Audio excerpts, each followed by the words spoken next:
All right, good. All right, cool. So can you hear me good? Yeah. I can hear you good now. Hey. Right. Dude, that game. Man, don't even get me started. Don't even get me started, man. What do you think? So how do you think we're looking? I think that we should win a title, man, but we like to make it interested for some reason, you know? Like, I'll put it like this. I can't stand Caldwell Pope, and mainly because of that shot he put up in the last minute, it with 9 seconds left on the shot clock. Yeah. You feel me? That guy Murray, man, some of the shots he's be pulling off is like kind of like Curry and stuff, man. Yeah, no, he's looking really Kobe-ness, you know? I mean, yeah, he has a good game. But like I said, I think we have the better team. Yeah, I mean, there's definitely when AD went down there for a second, I was like, oh no. Here we go again. I was like,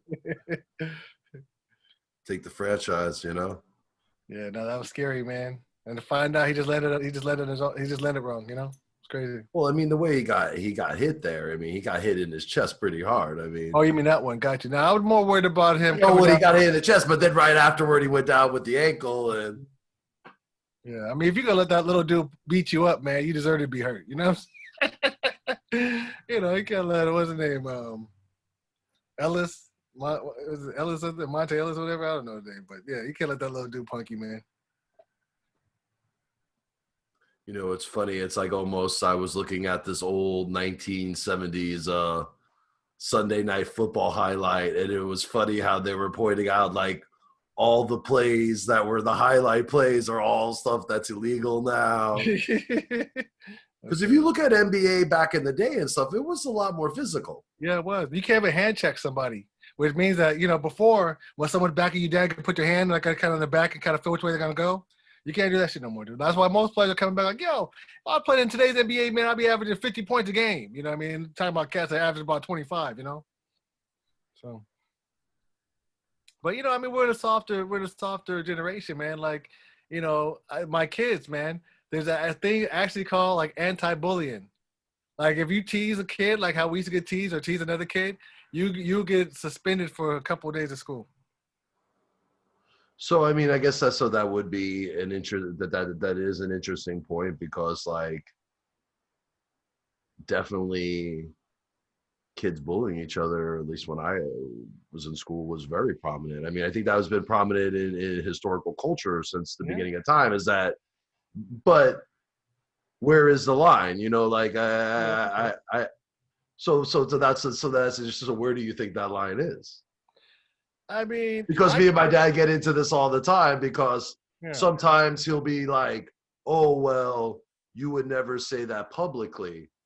And I'm like, well, hey, or like, because I'm a big believer in free speech, but there's definitely a time and a place for stuff and how, I mean, what do you think the line on that should be? I mean, do you think people should at school just be able to, no, I'm asking you, like honestly, good, things, right? There's certain things, right? Like, for example, if I'm going to talk about your race or religion or something that you could not prevent or whatever, you know what I'm saying? And I'm teasing you, I think that's kind of wrong. I'm like, hey, man, because you're white or you're black or you're Asian or you're Indian, you know what I mean? You smell funny or some shit. That's messed up, right? But the same way, if you suck in basketball and I say, man, you suck, I shouldn't be called a bully and you're suspended for school. You feel me? Okay, so me and my homegirl were getting into that the other day because she was rapping, and I'm like, oh no, good, I don't like it. And she's like, you're being mean, and I'm like, no, it's because I love you. I'm being honest with you. So I think that's what you're talking about. Because like that's one thing, how close me and my dad are. My dad is super hard on me about everything. But it's never based out of him bullying me. It's just, but that could be interpreted, I guess, in some senses as him bullying me. But nowadays, if you spank your kids, that could be considered child abuse, right? So, when I grew up, it was normal. If you did something stupid, you knew you had it coming. You know what I'm saying? You knew you had it coming. Now, if you hit your kid because they did something stupid, well, you might end up, having some issues, man, with a jail or a social worker paying you a visit. You understand what I'm saying? So, in my opinion, the world we live in right now is so soft compared to the one that we grew up in. You know what I mean? And there's good things about it and there's bad things about it. The bad things about it is if I was terrible at basketball and you said, man, you suck because you were obviously better, it would motivate me to want to get better. For example, if I'm going to try to rap and you're like, yo, Q, that ain't it. That ain't it. Well, guess what? I need to go back to the lab, put it down, practice a little bit, figure it out, and come back and try it again. You feel me? So there's certain things that we used to do that would encourage us to be better than who we are. And one thing that at least I experienced personally a lot growing up is that I used to get bullied a lot, but then some people you fight back and then you get in trouble for that too. Because that's what I would always get in trouble for was if someone was bullying me or bullying someone else and I was just like, yo, I'm not okay with that. And you ain't gonna be able to bully me for that much longer because I'm not gonna take this. And I think that's the hard thing is because generally in life, isn't that how it breaks down most of the time is that there's this pecking order and people that are at the top, they're used to breaking down other people and they're not used to other people talking back. And some can't handle it, some can't handle it, but the same way like this, sticks and stones, right? So if I'm talking about your mom and you get mad, yo, talk about my mom. If it becomes a thing of violence, well, then no one's going to win. I mean, that's what Bruce Lee said, right? So, if something has to go to the extent of violence, there's no winners, But hey, for example. But wasn't there maybe some people in your life that until they got a smack or got checked, they never came down a notch or they never really. Which is true. Which is a hard one because it's like, I agree with you. Violence is not the answer, but there's definitely been times in my life where I've seen people hash it out and then they're on a different level than it was till they figured it out. Right. Hey, I mean, look, what don't kill you only makes you stronger, right? So there's lessons on both sides. If I'm bullying you and I get my ass whipped by you, I'll learn a lesson. If I'm bullying you and you get your ass whipped, you'll learn a lesson. You know what I'm saying? So there's lessons to be learned, man. What don't kill you will always make you stronger, man. Well, that was the one thing about where I always kind of loved being a DJ in hip hop was, especially with, people talking shit. It's like I always would just look at people and just be like, yo, show up on Saturday night with your boy with the mic, yo, or you do your set. Let me see, yo, this is so easy to do. Yeah. Let me see what you got. Like, that was the thing about hip hop culture that I loved on us being B-boys and B-girls. It was that like, kind of like, that could always be squared away. Like, hey, wait a minute. Yo, let's let the crowd decide. Yo, this is my act. This is what we do. This is how we hold it down. Like, I always thought that was the most beautiful thing about hip hop was that kind of B-boy element of the battle. You gotta have battle. And then it's like, yo, like hip hop and not have a battle, man. Like Chris, like KRS-One, like he always, like, oh, okay, well, let's battle it out. And then like, he's a big dude and he would just sit there. But like you said, right? So it's a different thing, like, right? So you have the battle. Some people don't have the talent. So then they got to revert to violence, right? Where they're pulling out a strap, fist fighting something because they just don't have the talent. But if you use that battling, use that situation to sharpen your skills, it'll only make you better. Only make you better.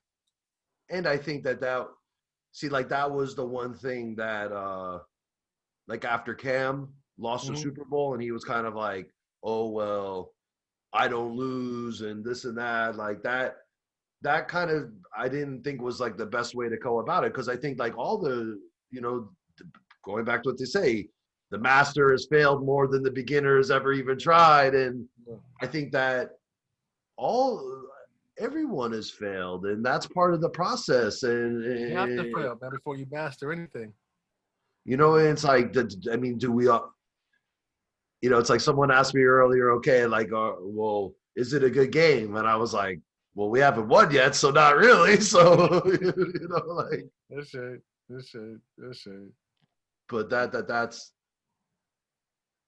But but that's the thing, it's like with Jordan and stuff. I mean, how many times where he made that last second shot, and how many times he missed? Who that? Jordan? Like Mike LeBron? Jordan or any great or Kobe or whatever. Like how many times Kobe Yeah. went for that last shot and he didn't make it. Yeah. It's all about the one that you do make, right? That's the one people remember. You get heartbroken by the one you miss, but you don't really remember those too well. Well, it's like if they win the championship right now, that AD shot, like that's gonna be, that 3-pointer that they had the other night to win the game. But see, Clutch. I'm still mad from that because it never should have came down to that shot. It never should have came to that shot, man. I'm sitting there watching this game and we're killing them, right? We're going big. We're killing them. And all of a sudden, Frank Vogel says, hey, we're killing them. We're up by 16. Let's put 3 guards in and go small. And they come back. So why did we not keep killing them with the length and the height? I can't call it. But it is what it is. At least we won, right? At least we won. I have not always been that way with you about everything. As long as we have 1 point at the end, it don't really matter, Yeah, I just get pissed off from the coaching, man. Like if you see the game today, right? I'm always talking about change the lineup. Our starting lineup is not the best lineup we got. Let's just put it like that, right? So they take out JaVale McGee. Howard goes crazy, right? Double in the first quarter. You know what I mean? But then at the end of the game, where is he? You know what I'm saying? At the end of the game, where is he? You know what I mean? We're going small again. So it's just things like that frustrate me, man. I'm not gonna say no names. Glad we won. You know what I mean? But if I was the coach of the other team, my whole strategy would just be this: at the beginning of the game, let Green, you know what I mean? Let Caldwell Pope shoot all they want. We're gonna crowd the middle and just double team LeBron and AD because those guys aren't gonna make 2 out of 5, 3 out of 5. You know what I mean? But hey, whatever, man. AD made those like those 8 shots straight today, and that I'm was not talking about AD. I'm talking about our wing players. You know what I'm no, no, saying? no, no. I'm just saying, yeah, for sure. Yeah, I mean, hey,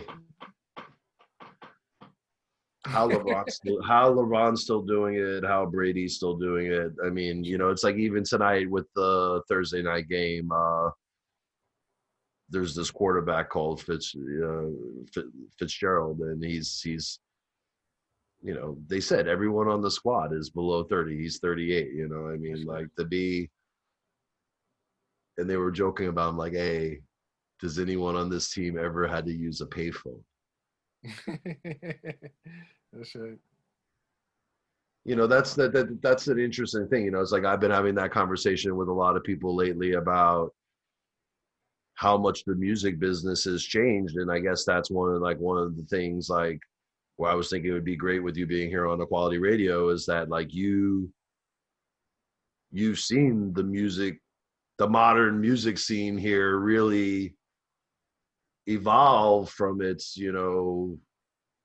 roots and stuff. Like everyone that's huge, you've seen them when they weren't huge, and they just are just the whole entire process of it, and just it's interesting like how technology plays into that, and just For sure. and it's like I was talking about with Qbert the other day.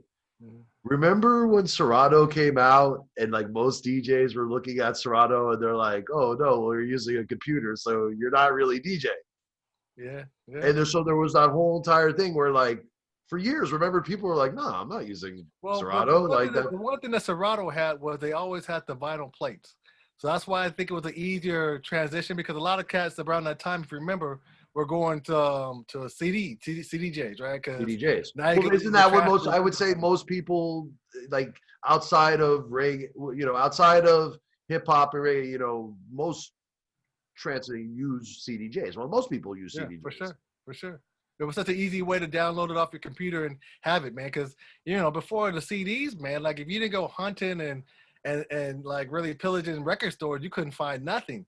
And with what you found, it was like sent from God, man. Because everyone can't find the same record, man. You know what I mean?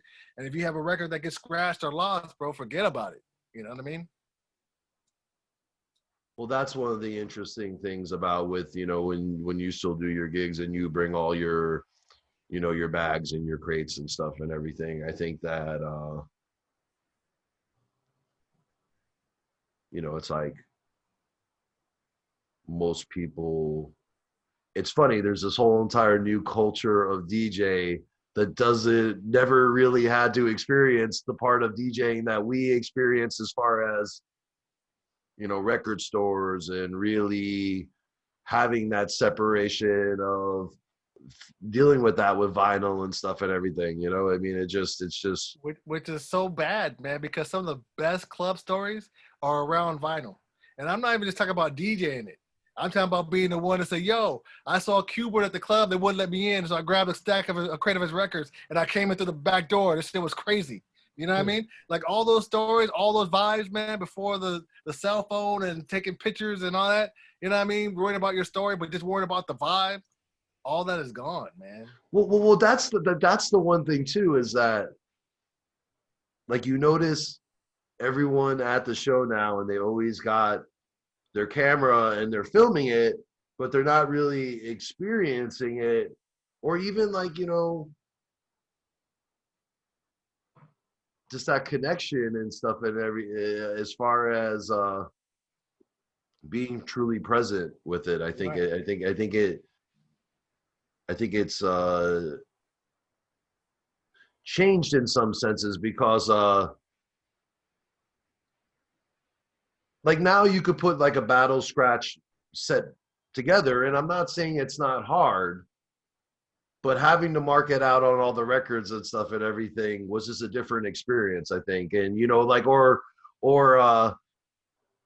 I don't know, like having white labels and dub plates and stuff, where like you're like, no, you can't get this because unless you have this dub plate. Right. Yeah, that used to be the magic, right? So it used to be about your selection. It wasn't really about what you played, but it was about it's not really about like the new music, but more or less what you played, right? So that was what really made the DJ, right? Because like, yo, he plays that, you know what I mean? And what was so cool about those eras going back to the 90s, right, is that another DJ couldn't really come up and bite your set, right? It couldn't really come and bite your set. I'll be in there, man. A lot of time, I mean, no disrespect to my Japanese brothers, man, but a lot of time my Japanese brother be in the back with a pad of paper writing stuff down. You know what I mean? Like, oh, okay, that and that song. You know what I mean? And they're really trying to get your set from me. But in the '90s, it's very hard to duplicate what you can't find. You know what I mean? Of course, there was no Shazam or anything really and stuff. Well, we had kind of Shazam, but it didn't work in the same way. But I'll put it like this, right? So like going back to the Lauryn Hill, the sweetest thing you ever knew, right? Was that the one? It was like a B-side that came out, man, that every dope DJ had. But if you didn't know the dude at the record label, you didn't have it. You know what I mean? So no matter how dope that song was, no matter how much you wanted that song, like, yo, you probably didn't have it, man. And it wasn't a download. So it's like, you just didn't have it. Yeah.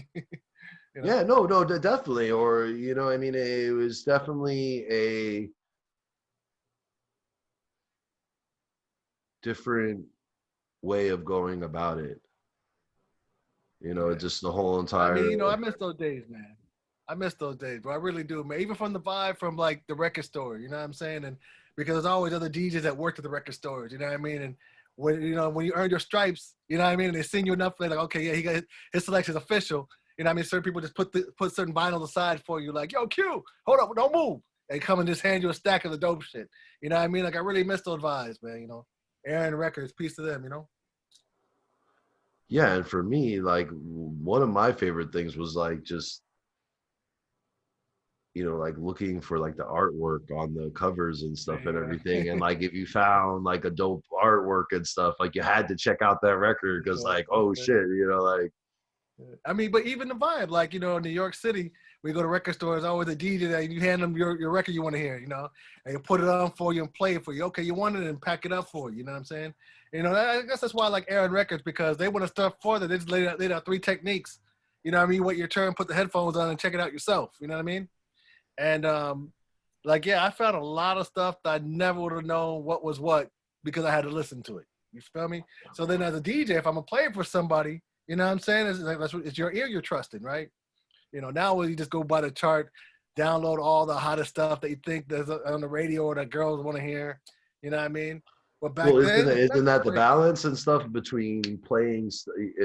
Because like as a DJ, that generally people respond to people being familiar with stuff, and that's generally people don't really want to dance unless they know the joint, unless it's translates on some magical DJ stuff, which is interesting because like it doesn't always translate in the same way and stuff. It's like people are kind of programmed in that sense of Right. that they want to just hear the hits, but there's also I think that mythology behind it that the greatest DJs don't play the hits, they play the things that no one else knows about.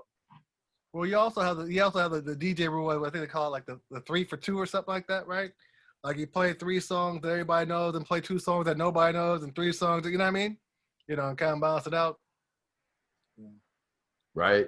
That's interesting, right? The they kind of find like that balance of playing the pop, and especially too, you know, it's like it's kind of like with thing. There's just like that outline of the hits, you know, like oh, Murder She Wrote, hey, you know, Shama, you know, like there's this kind of like which it's hard because those are also the songs we love, Right. and there's a reason why they're popular because they're dope. Right. But you don't want to play just like the hit, you know, like that was always been a balance for me of like, you know, and also wanting to create my own music because then if it's yours, then you really no one can say anything in the set because you're like, wait a minute, this is my track. I made this track. Like, that's it. because right, I mean, like you've ever had that feeling before where you're like you kind of mix out your set and then there's an opening DJ and then they're playing a couple of the same songs that you're about to play and you're like, yeah. Or how many times have you been playing a show for the artist that was there, and then they don't want you? I remember I was doing a show for you. Yeah. And I think I don't know if it was Barrington or so then you're like, yo, no, they're gonna do that song later. Don't play that song. And I'm like, what? Like you can't burn them out, man. You can't burn them out. But you know, that's just the way it is. I mean, that's the same way, for example, like when you work with another DJ, you know, I mean, normally you have 2 or 3 DJs. At least when I work, normally it's 2 or 3 DJs, right? So, you know, you kind of have like, for example, if it's my club, it's Jamaican Gold, right? So early vibe, we're gonna play like older stuff and lovers rock and roots and culture, right? So, you know, by the time 11 o'clock hits, we hit them with that hip hop set. You know what I mean? Now they're ready for action. So you kind of just build it up, play some older dance hall right before that, kill them with the hip hop set, because like you said, familiarity gets everybody to dance floor, right? And then come in with like the hardcore dance hall, you know what I'm saying? And if you build it up, you all work together because that's the thing about it. Some DJs, they think they need to play the hottest joint to get the biggest applause. You know what I mean? In my opinion, because I would like being the opening DJ, you know what I'm saying? Play the early vibes, right? It's playing that song that they forgot about that they love. That's, to me, what always gets the biggest forward. You know what I'm saying? Banging on the wall. That's like, oh, he played the, oh, you know what I'm saying? Because the element of surprise, man. You know, when you hear the crowd just start, oh, you know what I mean? The element of surprise, man, is really what turns me on, man. yeah, or like I always like it that like if they're singing with it, you know, if the crowd's singing with it and stuff, and you could like pull it out and you could hear them singing the lyrics and stuff and everything. Interaction, man, you know, that's always the best form of flattery. And then you've always been a DJ like me in the sense of that, like an artist could have a bunch of shitty songs, but if they have that one gem, you'll bump it, you know? Yeah. But me, you know, honestly, man, when I play, it's all about the vibe, man. It's all about the vibe, bro. I really just look at the crowd and how they react, man, and how they're vibing to play the next tune. You know what I mean? And I guess that's why I like vinyl so much because, you know, I see a lot of DJs on the computer and they're on the computer like this. They're not even looking at the crowd. You know what I mean? They're on the computer like this. You know Just trying to figure out what they're going to play. Yeah. Well, I mean, I get it. You know what I'm saying? But there's a certain thing. For example, most mixes are going to be faster on the computer because now you're beat matching. Everything is right there. It's a stroll, this, that, whatever. When it's vinyl, it's just a whole different vibe, man. I mean, vinyl really is the way you DJ a vibe. You know, in my opinion, you know what I'm saying? Because you're not going to have no quick mix unless you just like really line them all up and pre-mix your mix. I don't tend to do that. I don't tend to practice my mix before the gig.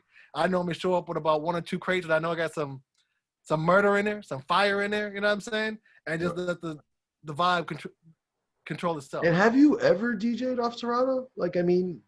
I have, man. You know, the first time I used Serato was when Miss Trinity, she hired me to go to Japan with her to be her manager, her DJ, and her hype man. And obviously, you know, I mean, you know, this is what 2011, I believe, somewhere around there. I So, remember. Yeah.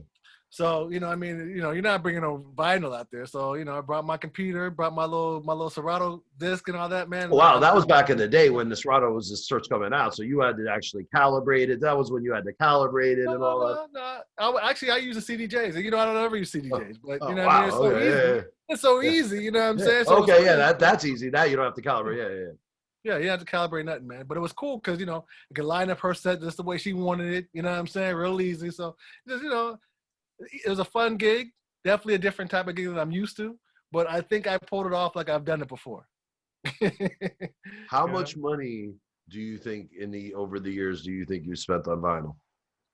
Oh man. Honestly, if you had to put a number on it, how much? Or let's say, Probably like 150, 200 stacks, man. Like, yo, I was really like, only thing I used to buy, man, when I had a lot of money coming in, man, was DVDs and vinyl, bro. right? You know what I mean? I mean, I had a lot of friends who like would hook me up with gear, so I always had a lot of fresh gear. You know what I mean? So, you know, what else am I spend my money on? Yeah. Yeah. No, definitely. I mean, it's a good archive too. I mean, they can, people can't see it, but those are all crates on each side and everything. And, I mean, it just, Oh, not you just know, east side, below, behind. You know what I mean? exactly. Yeah. Mm. I'm literally sitting on vinyl, man. All different types too. See? Yeah. Do you remember what your first record was that you bought? I don't, man. You know, me, I'm the youngest in my family, man. So really, when I first got into vinyl, it was because my older brother and sister left it at my mom's house, and you know, me and my other brother started going through it. You know, from 45s to 12 inches. And how old were you when you DJ'd your show? Like, how old were you when you started Oh DJing? man, I mean, DJ for me came a little bit later. I've always loved it. I've always messed around with it, but I never really took it serious as far as me being a DJ. You know, so I think the first time I DJ'd was probably at the West End. I was doing this live reggae night, man, with this group called Mongoose, and the DJ there was DJ Ron Miller, and the night was so crazy, man, that the owner ended up giving me a Thursday night too. So I was doing Wednesday and Thursday, and I think in about 96, 97, I decided I was gonna DJ the Thursday night. You know what I'm saying? you know. Okay. Yeah, but like I said, I mean, for me, DJing was just for fun. I mean, when it comes to the parties and the club thing, the promotion and marketing, that was really my niche. You know, just organizing it, marketing it, getting people to show up, and making sure people had a reason to come back. You know. Right. And that was always your forte, was this kind of structuring. But I wouldn't say that, because I would say most promoters I know and stuff aren't real DJs, and you're a real DJ. So you're even a bit, you like dancing too, though. But Yeah. you always emphasized to me from the day I met you that part of the culture, about that, the dancing, and that element of people truly having fun at the club. That's one thing I could say that I've always seen with you, is that you're such a servant of the people when you're there. Like, you're always trying to make sure that people are accommodated to and having a good time, and that yeah, which I don't get from most promoters. They're just there to, they booked some acts and they're just, in the thing. Like, you also want to have hospitality behind it, which I think is one of the reasons why you've been so successful with it throughout the years and stuff. Yeah, I mean, I just like to make sure everybody's having a good time. The vibes are right, bro. You know what I mean? And that's the thing about it, man. I take everything the same way. If I'm playing records, if I'm yelling on a microphone, or if I'm just there as the host. You know what I'm saying? It's really just make sure the vibes are good, man. You know, encourage the vibes, encourage the best vibe possible, right? You know what I'm saying? Because And I think that's why they brought you in on Shaba. Congratulations on that and stuff. With Sean. Hey, that's, I think, one of the reasons Sean brought you in. Is because the way you host that party and stuff, it makes, I think, people feel at home, and I think it adds a very peaceful, loving vibe to the parties, which I think is one thing that I've always noticed with you, is that you like to spread real Rasta love, you know, throughout it and stuff, and you know, really see people enjoying themselves. Yeah, man. But it's funny about the Shaba thing, man, because you know, me and Sean, we hooked up at the Dragonfly, man, at Jamaica Live, like in early 2000s, right? So this is around the time when Mark Love didn't want to DJ, you know, reggae parties anymore. He just wanted to do his thing, you know. And I don't even know where he went, man. I think he was working at, I don't know, who knows. But anyways, so I brought Sean in, man, to do a hip hop set, and during this time on Thursday nights, I was the MC. So you know how the night was started Jamaica Live was I would start DJing the early set. And at 11 o'clock, the hip hop DJ would come on. I'll pick up the mic. They would just rock out. You know what I'm saying? Just have some fun. And so that's how the thing with me and Sean started, man. We did that. A few years later, they were bringing Electric Punani to LA. And he kept telling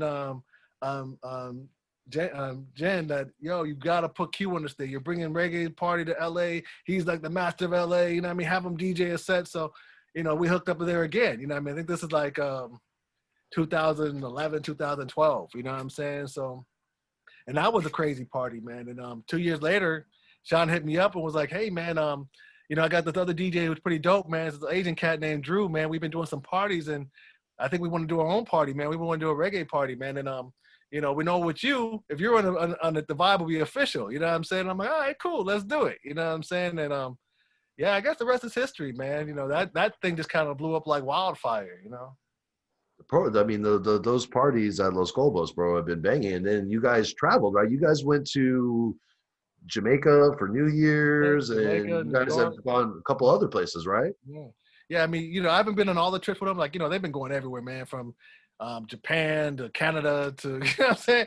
But, yeah, for the few trips I did make it to, man, Jamaica for New Year's, New York for Labor Day weekend, man. And, you know, I mean, right now would probably be crazy as hell if it wasn't for COVID, man, because things were right about to go crazy. And what I mean by that was back in March, the end of March, we're going to have the 4-year anniversary of Shaba. We're going to take over the El Rey Theater, bring this dancehall artist named Cynthia, and it was going to be the first venture we did with Live Nation.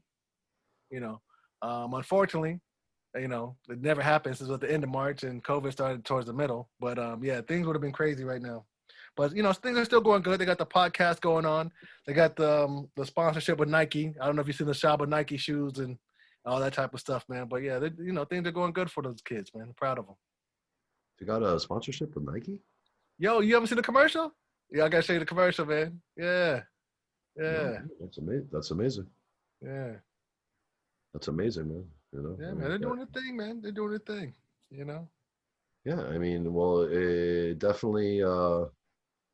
Sean's a really good DJ, man, and you know he's For a really sure. good For dude, sure. and you know the way that they mix together and stuff. Mhm. It's definitely like a you know, like a DJ crew and stuff that, you know, they're beat juggling, they're, you know, make actually, you know, scratching, and, you Mhm. know, that's rare, you know, in the culture Yeah. these days and I stuff. mean, That the best part about it, man. You know, from Sasha Payne and you know, Sire and the whole crew, man. Billy, the whole crew, man. It's like everybody is so cool. Like there's no negativity. Everybody's there just having a good time. Which for me, working with other DJs, sometimes you have a little attitudes going on, and it's like I'm not gonna say it was hard for me to get through, but sometimes it was a bit challenging to, you know, be like, okay, I got all this bullshit in my ear, but let me go out there and project the best thing, the best vibes I know, you know what I mean? As if everything is just perfect right now, you know what I'm saying? And I think for the most part, you know what I mean? I pulled it off. That's why I would always call myself a professional. right. But when you're in a situation where everybody's just like, yo, there's just love, there's no like animosity, there's no jealousy, there's no back talk, there's no, you know what I mean? Like everybody, Negativity. There's no negativity. There's no drama. yeah, it's an amazing thing, brother. It's an amazing thing. And you don't always get that. You don't always get that. Well, I don't care if it's hip hop, reggae, whatever. You don't always get those vibes, bro. That's why you're my best friend. Yeah, I agree with that. Because it's very rare to have people that there's no negativity ever and Yeah, stuff, which, yeah, you yeah. know, people that you consider you know, family and their own, you know, I mean, and how about this? You know, I'm not saying with that always with certain business and stuff that it even has to be, but even if it's just professional and nice, you know, even if it doesn't have to be just family thing, you know, like there's just, you know, just nice to go to a work environment and it not be drama and not have people or things that you consider a liability. Right. You Right. know, a liability or stress. You know, I mean, because I think that in life, stress is just such a killer, bro. I mean, that's one thing I Right. think I admire about you is that you don't wear it on your sleeve the same way that I do. That's for sure. You brush stuff off way better than I do. It's funny, man. That's the compliment I get the most from loved ones. You know what I mean? It's like, Q, the way you deal with people, man. Like you don't just kill them like I would kill them. If somebody said that to me, I'd kill them. You know what I mean? But like I said, like Bruce Lee said, right? So if we got to come to violence, no one wins, man. So we got to try to figure out a way, as King Solomon would do it. You know what I'm saying? Or Selassie, I would do it and say, okay, let's figure out how we can get through this by communicating. You know what I mean? And not judging and not being angry, but just trying to understand each other. You know what I mean? I mean, isn't that the hardest thing? I mean, that was, it's something like right now, like I had a guy that I've DJ'd for over 10 years on and off. And some of the things that I saw him the last couple of days saying online and stuff, saying online, like, wow, should I engage with this in a certain way? And you want to kill it with kindness and you want to be diplomatic and understanding, because I don't think that you're really ever going to find a solution if you're just attacking the person and alienating the person. Now, here's the balance is what they're saying is completely wrong and you can't co-sign on it. Well, I How mean, do you it's okay to leave the situation. You know what I'm saying? It's okay to leave the situation, and it doesn't have to be your right or their right. It's just, I mean, sometimes it's okay to just leave the situation, right, and just move on, man. Because the older you get, the more valuable you realize time is. You know what I mean? And it's like sometimes, we just reach our limit, right? So sometimes it could be the perfect situation, but the situation just reaches the limit and it's time to go. You know? well, that's the one thing that I've been trying to do for the rest of the year is just not engage, and it's just like a lot of the times I feel like people are just baiting you for a response, or they're trying to trigger you, Mm-hmm. or trying to bait an engagement or a confrontation. They're not looking for a debate or to have an informative conversation, or just go over and evolve their point of view, or likewise be able to articulate to the person in a certain way that will convince you that maybe you're not looking at things in the right way. It's just more of just looking for a fight. Right. Hey, some people are miserable, man. Some people are just pissed off, bro. You know what I mean? That's the Well, way I see it. been seeing that a lot lately is like, yo, man, like people are just looking for a fight lately. I mean, especially I think with the pandemic, and people are triggered like on every end. Like they're just What did we just talk about, right? We talk about stress as a killer, right? Stress affects different people in different ways. For some people, stress makes you just bubble up and just blurt out at anybody close to you. It's not because you even have a problem with that person, it's because they were there. You know what I mean? Right now, we're going through this pandemic, man, and they're saying that divorce is at an all-time high rate because the situation's worked out when you have kids with this person or not have kids, and you go to work and then they go to work, and then you see each other on the weekend and you kind of hang out sometimes. But it's a lot different when no one's going anywhere. And all of a sudden you have to realize like you're just stuck with this person. You have to really, deal with them. It's just different, man. It's different. oh yeah, and it definitely it's just been amplified because I think that when people are in a survival mode, the true colors just come out. There's like, No yo, hey, doubt. it, No it doubt. is it is what it is. Like it, don't like it. Yep. I'm just trying to get by, and this isn't about us. This is about me. Well, like And they say, it's easy. It's easy to get along when you're winning. You know what I mean? It's easy to get along when you're selling records, right? It's easy to get along when you have a hit movie out, right? The problem is when you're not winning, and you still gotta deal with the same people. You know what I mean? Not everybody can deal with it in a healthy way, bro. You know, and that's really where the truth comes out. Yeah. Or if even in that success, that things that people might not have been gassed up enough to say at a certain point, once they get to a certain level, they feel like, you know, But here's the thing about success, right? Success has the expiration date, right? Most successful people, really successful people, have a lifespan of being successful for maybe 10 years. You know what I mean? That could be whether it's fame from music or acting, or if it's even just a brand you have or a clothing store. You know what I mean? Most people get 10 years, man. After 10 years, it's done. It's done. You know, and it can be hard for you when you want that same success 20 years, 30 years, 40 years. You know, if you're really hemmed up on the idea of success, it will never last longer than 10 years. Never last longer than 10 years. so Because what do you you think? What do you think is the difference then with like people like Bob and Jimi Hendrix or Kurt Cobain, whatever these you want to know the people difference? You want to know the difference?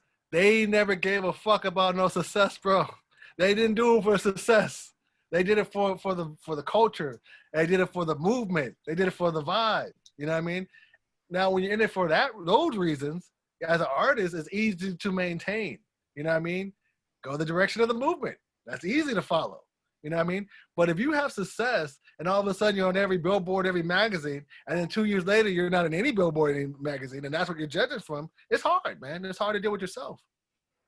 You know, I read an article about Lady Gaga, and she was saying that the first years of her success, she wanted to commit suicide. She tried to commit suicide a number of times.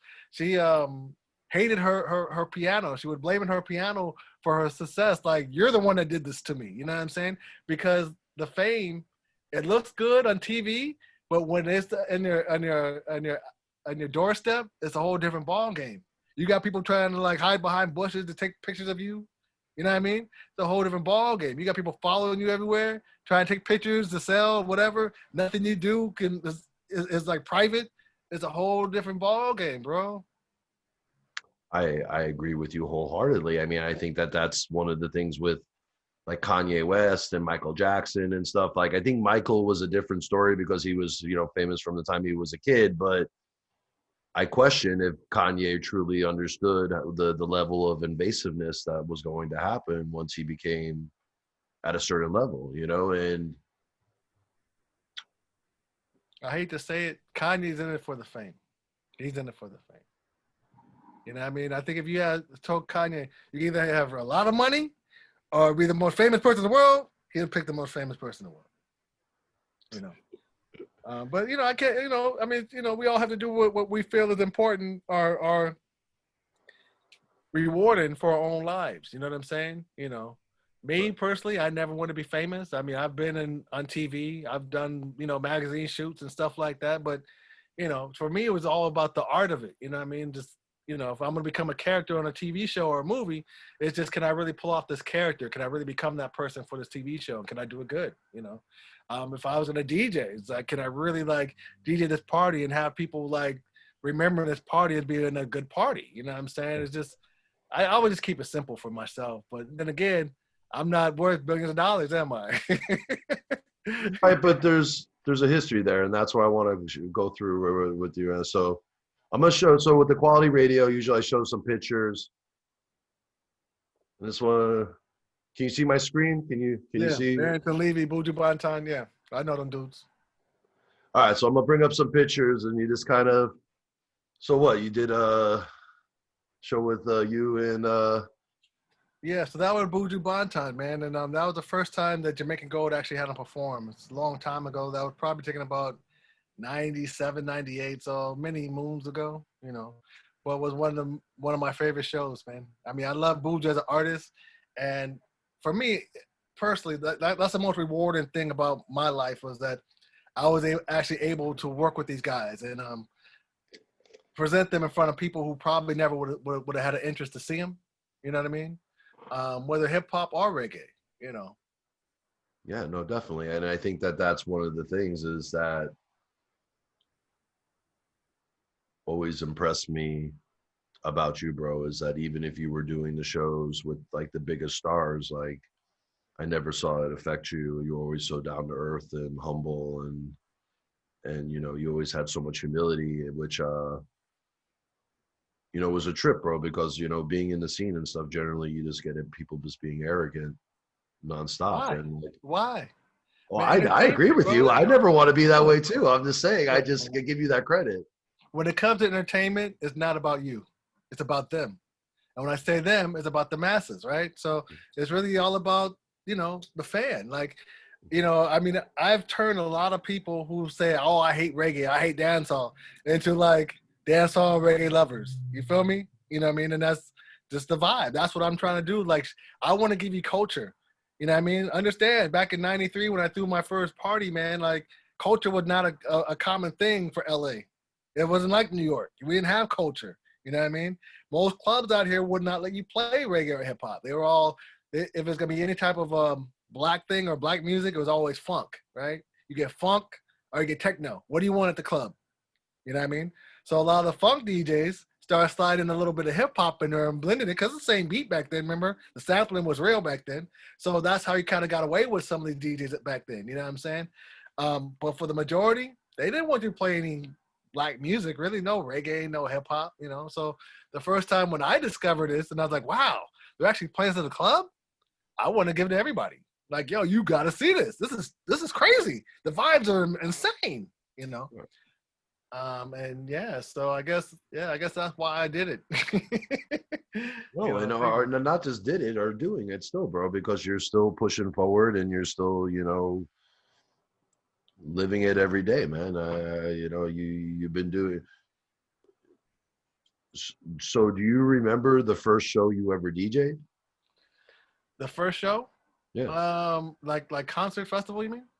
Well, just yeah, like the first time you ever went out to go DJ. Like I Remember? said, the first time I DJed my own party at the West End on a Thursday night, we call it backyard. The backyard. We'd have different reggae bands come through and perform in between, and in between the DJ would play. So I just play like 30 minutes here, 30 minutes there. Yeah.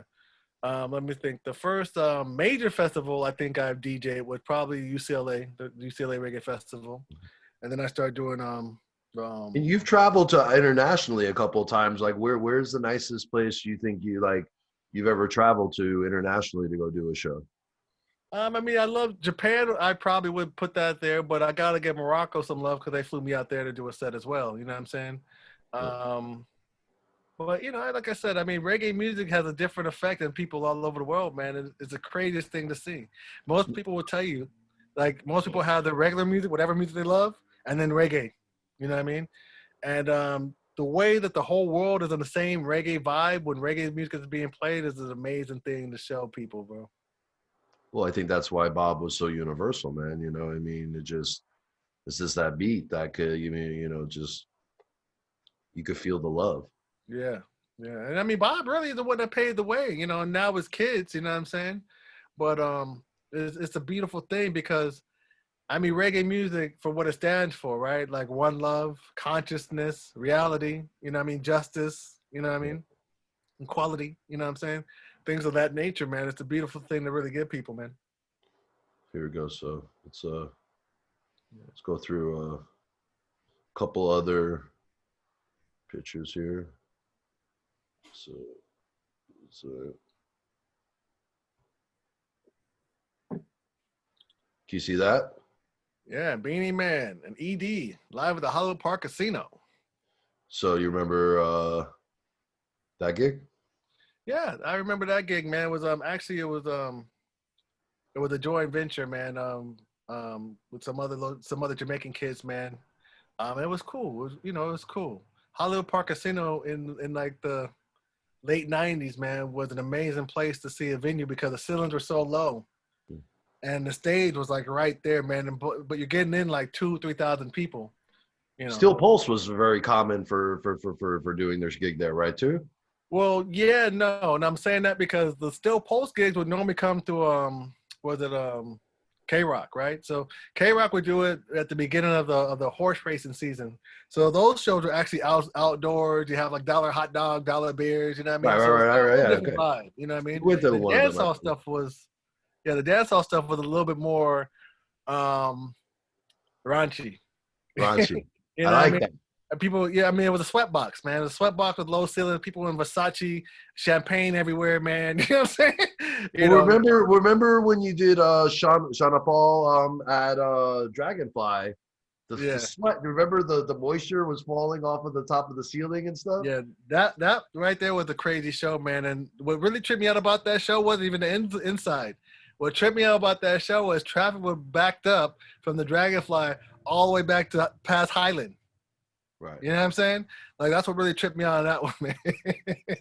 A couple of Yeah. cinemas. So let's take a look at this. So like, it's you guys. Let's see. So this is another one of you guys from Jamaica Live. So what? Beanie came to perform at Jamaica. I think I remember that night. Yeah, yeah. So Beanie was there. Actually, my man right there, Dre, man. That's the one I was doing. We did the Beanie Man show with, man. You know, he's a big baller from Jamaica, man, and he wanted to take his parties from New York to L.A. Right. Yeah, And he was so. I remember like Beanie was like one of the few dudes down, backstage was really nice to me. He was just really, yeah. humble and nice and stuff. Yeah, So Beanie Man. talented. I always thought that Beanie Man was just one of the best MCs ever, man. I mean, he's really what we call like the Michael Jackson of dancehall, and just because the way he performs, man, his performance is so energetic, just so Yeah. I mean, crazy. The guy can perform for 2-3 hours, man. You know what I'm Did saying? you see the live stream that he did? The one with Bounty Yeah, where rehearsal. they're like the cops come to go break it up, and he's like, "You don't want to be the person that breaks up. We got four Yo, you hundred want to be thousand that guy? people." You want to What? be that guy? Yeah. You want to But be yo, that I'm guy? gonna say it like this. That was the dopest verses they ever had. And they give him no respect because of Jamaica. I don't know if you heard what's going around with And the Billboard. quality was so good. The quality, the Oh, yeah. audio Oh, quality, and yeah. Oh, everything. yeah. Oh, yeah. So Billboard magazine tried to have put the verses thing on the cover, and they basically put everybody who was on verses besides Beanie and Bounty. Okay. It's the best one. Yeah, yeah. So people started complaining. All the artists came together, promoters. We all came together as reggae fans. Was like, "Yo, what's going on?" So then they try to, I guess, clear it up and say, "Okay, we want everyone to vote on what they thought was the best verses." Okay, Beanie and Bounty got 83% of the votes. Everybody else got 17%. Okay, now Billboard magazine comes back and says, "Well, we didn't really count the 83% because most of the people are from Jamaica." Who Now, cares? if those same Jamaicans would have voted for Anita Baker and It would have Gladys been good Knight, enough. It would have been good enough votes for them. nobody would have said, "Hey, that don't count," because they got people voting from Jamaica. Of course not. But think about it. Even if it was 53% of the 80% of the people that voted for him, they still beat everybody else. Even if, and they still don't want to give no respect, man. But it's the same thing that we've been going through, man, in the dance hall. Once someone gets big in the dance hall, what happens? They call it hip hop. Sean Paul comes out, the first artist to ever have an album with only dance hall tracks in it. No hip hop, no crossover tunes, all dance hall jewels, right? And one of the first, this is hip hop. You talking about when he came out with "Give Me the Joint"? Pass me the joint. Just give me the light. Give me the light. Just give me the light. Yo, the whole album. That was the first time I ever seen a reggae artist come out with a whole album with no crossover hip hop tracks, all dance hall tracks. Murdered it. Yeah. Everybody want to say it's hip hop. I don't think Drake that's tries to what. do dance hall. Drake comes out with a hit, dance hall hit. What do you call it? Oh, it's this tropical house. Nobody ever want to give dance hall no love. But there's reasons for that. There's reasons for that. Dance hall is very, very real. Very, very real. They're not gonna bow down just to bow down. So there's you. This was what show at Jamaica Live Dragonfly. or Jamaica West? Yeah, that's the Dragonfly. That's the show you're talking about. Right. We were. I remember that show. I was there. Yeah. Yeah. Not yet. That was the night. That was the night with Trinity. Yeah. Yeah. Yeah. Man, imagine she would have stayed on tour with him. How big she would have been. But give thanks. So people got respect for themselves. Yeah, give thanks. Yeah. But yeah, but I mean, that was uh that was a beautiful period too when you were doing a club. I mean, you were just you guys always had someone like every week, every week it was some It type wasn't of every week, but yeah, I get what you're saying, man. bro, not every week. Yes, I agree with you. You're very literal, but yes, but The formula was once a month. That was the Jamaican Go formula. If you have an artist, if you're doing a weekly, and you have a big artist coming once a month, it seemed like every fucking night there's a see, big artist because you just heard somebody perform and kill it, or you missed it, right? And you're looking forward to the next person. You know what I'm yeah, saying? you So gotta yeah, have that was a formula. little space. Yeah, but sometimes, I mean, yeah, honestly, sometimes it would be like almost every week because we got to be so popular, man, with not just the people, but with the record labels, the radio stations, that people felt like whether hip hop or reggae, if we want to be in the right underground market, we have to go perform at Jamaican Gold or Jamaica Live. You know what I'm Yeah. saying? That's where all the real kids go. That's where the people go who are famous and make records and act like they're just regular people. You know what I'm saying? So, it became that spot. It really became that spot. We totally embraced it. You know what I mean? Because I mean, I want to hear Mark Love and White Lightning DJ, but if I could see, Beanie Man or Sean Paul or What about that Sizzler show? Remember that Sizzler show you did at yeah, the Century Club? yeah, that was crazy. That was crazy. That was a crazy show. That was a crazy venue, bro. The Century Century Club. Club was an iconic spot, man. Yeah, man. Too bad it's a hole in the ground right now, but yeah, we had some fun there, man. Yo, the craziest show I did there, man, was probably Shaggy. Was probably Shaggy. Shaggy. Yeah, he just went 10 platinum with It Wasn't Me, and Angel was hot right after. And he came by that night. I think we had about 2,000 people inside the club and another 500 people outside. And this is Sunday night, bro. Sunday night. Yeah. No, Sunday night. Yeah. Mm. That was always the thing, right? If you could figure it out on an off night, always venues on off nights, but get it popping on an off night. But I mean, for me, I'll be honest with you. I used to hate nightclubs. When I was 18, 19, 20, 21, I hated nightclubs. I hated them, couldn't stand them. You know what I mean? But the Why? reason why I hated them was because I was going to the club like everybody else, right? On a Friday or Saturday. Now, when you go to a club in Hollywood on Friday and Saturday, everyone is on weekend mode, poom poom mode. I worked all week. Where's she at? Where he at? You know what I'm saying? So it really wasn't about the music. It wasn't about the vibe. It was mainly about trying to hook up. It's the weekend. You know what I'm saying? So it's a little bit different. When you have a off night like a Thursday or a Sunday, it's a lot easier to get the majority of the people to come out just for the vibe and for the music. You know what I mean? Because they got the weekend to worry about getting laid, you know what I mean, the next day or the day before. Yeah. That's an interesting point. Make it more about the music and less it's a hookup spot. Yeah, that's sure. This is true. For sure. Yeah. So Cash, just tell me who follow me, because I was always known really for doing the Thursday and then the Sunday, right? So people like, yeah, Q, I go out to the Dragonfly on a Thursday, man. I get like 3 or 4 numbers. So I call them up, we hook up on Friday and Saturday. And Sunday, I'm ready to do it again. You know what I'm saying? Like, all right, if it works for you, it works for me, Yeah, you gotta keep The the cycle. rotation. Yeah, you Keep got to the have the rotation. All right, this is here we go. This next one for you. So, boom. Barrington Levy. Yeah. So, Yeah, that was like the Cabana Club. I think that's Cabana Club, which is now, what is it called? Cabana Club now? I don't know. Barrington's always been, a staple in the community, man. You know what I mean? Yeah, he's Got always him. had such a unique style. You know what I mean? And whether he's doing like a hip hop version, you know what I mean, with a big hip hop artist, or if it's just the roots, you know what I mean, or original old school dance hall style, man. It's just his style is so classic and timeless that it just Yeah. always works. And Detours, when he uses Detour, they're a good band too, man. Yeah, Detour. that's his official backing band. That's his official backing band. I mean, those guys backed everybody, man. Yeah. Yeah. And you were doing that. You've done a bunch of shows with them. You even had them always down at the beach and Live Reggae Fridays. yeah. Oh, I miss those nights, man. On It the was beach.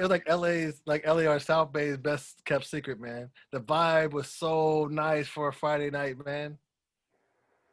Yeah, no, that was what was one of my favorite shows was when you brought him for Sham.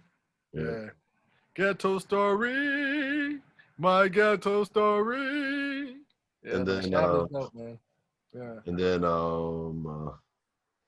and then there was that oh my gosh, who am I thinking about? Egyptian, when you did the Egyptian show. Yeah. Well, Egyptian before he was even really famous and stuff. When you had Egyptian come out before he was even know anyone who really knew Oh, who he was. before the Hold You song? Yeah. Yeah, Yeah. yeah. Yeah. Gypsy, man, the first time I saw him before, man, was I think Reggae in the River, man. And to see him just, man, his voice. He's like, I don't know, man. I guess elder bars, I guess something like that. You know what I'm saying? Like he just has that voice, you know what I mean? That vibe. You don't even move much, but the Mhm. vibe and the voice just does all the work. You know. That Chronic show that we went to not last year or was that a year or two ago, that was a good show too. That Chronic Yeah, show. Chronix is good, man. Chronix is good. He's definitely bringing the roots back. You know what I mean? There's a reggae revival movement going on in Jamaica right now. Coffee, Chronix, Protege, Jesse Royal, and a few others. Man, are really bringing back just the roots. Excuse me. And the vibes. You know what I'm saying? Well, that's one thing I always loved is like I love roots reggae, and then it's like they're generally when DJing, people want more dance hall or dancey stuff and everything. But if you could find that cool root stuff that still people want to jam out to, Mm-hmm. I always love that balance. Like you said, it's a little bit. If you're playing a little bit earlier in the set, you can get away with a little bit Yeah. different of a vibe. Well, you'd be surprised, man. You'd be surprised, man, because in a dance, man, you can't just always be at 103 BPMs, man. Sometimes you want to have a moment of what we call the cool down, right? And bring in some of the reggae classics or just something a little bit slower that can just kind of catch your breath too, you know. Boom, boom, boom. Exactly. You Exactly. gotta Shout out Sister Nancy. mix it up and stuff here. Hold on, let's see. So got a Yeah. couple more Yeah. things here. This At the end of the day, it's just about a vibe, man, and just giving, like I said, the element of surprise, man. It's an amazing thing. let's see. All right, so a couple of times, here in the quality radio, so we bring up so with what happened. Are you trying to make me mad now? Nah, I said don't get mad. You trying to make me mad? I Don't get saw him put mad. your shop, but then you're gonna put this up there and you're gonna try to make me mad? Nah, don't All get right. mad. Don't get mad. Just tell me how you feel, man. What do you think? How I think about what? Breonna Taylor's murder? No. What do Huh? you think? What do you think about the decision the other day that once again that fucking some cops that fucking murdered someone got off and that fucking something has to change because if this keeps happening, it's not going to be sustainable. You can't just have cops that have qualified immunity and that they can just murder anyone, white, black, yellow, polka dots, and just get away with it. First of And all, that they don't murder white and polka dot. Yeah. You understand what I'm saying? So let me start off by saying this if you want to ask me these questions. First of all, I would tell you like this. To be a police officer is not an easy job. All right? You're constantly in fear. Things can happen to you at any moment just because you're a police officer and you have a gun and a badge. I always say that when you have a gun, it invites other people to have guns. So you never know what's going to happen. Okay? Now, second of all, I'm going to tell you this, that the system that you have set up in America, the same system that you always had set up in America. What does that mean? Well, go back to the 1800s and look at the situation. And did they really care about a black person's life or death or well-being? No. Do they really now in the society? Not really. You understand what I'm saying? So it's the same system that it always was. The same sheriffs, the same people that were the slave catchers, what I mean, back in the 1800s, the same badge. You understand what I'm saying? So I think the problem with America is that we grew up and believing there's a thing called black and white and it contains the people. Okay?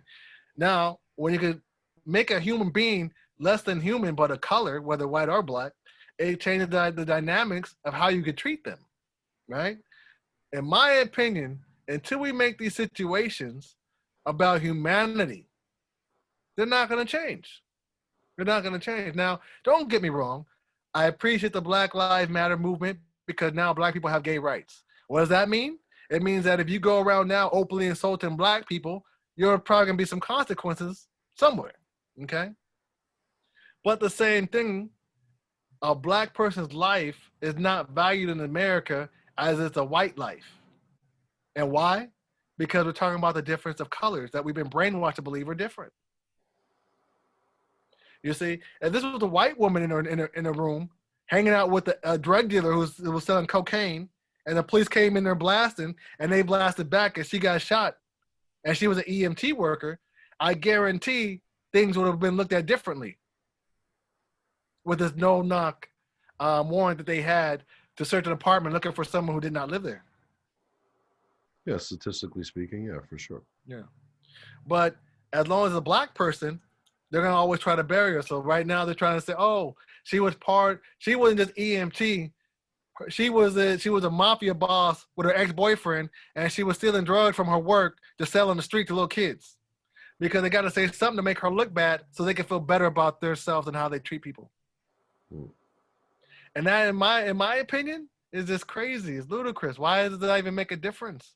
Look, if you murder somebody, you murder somebody. It doesn't matter if they're a good person or a bad person.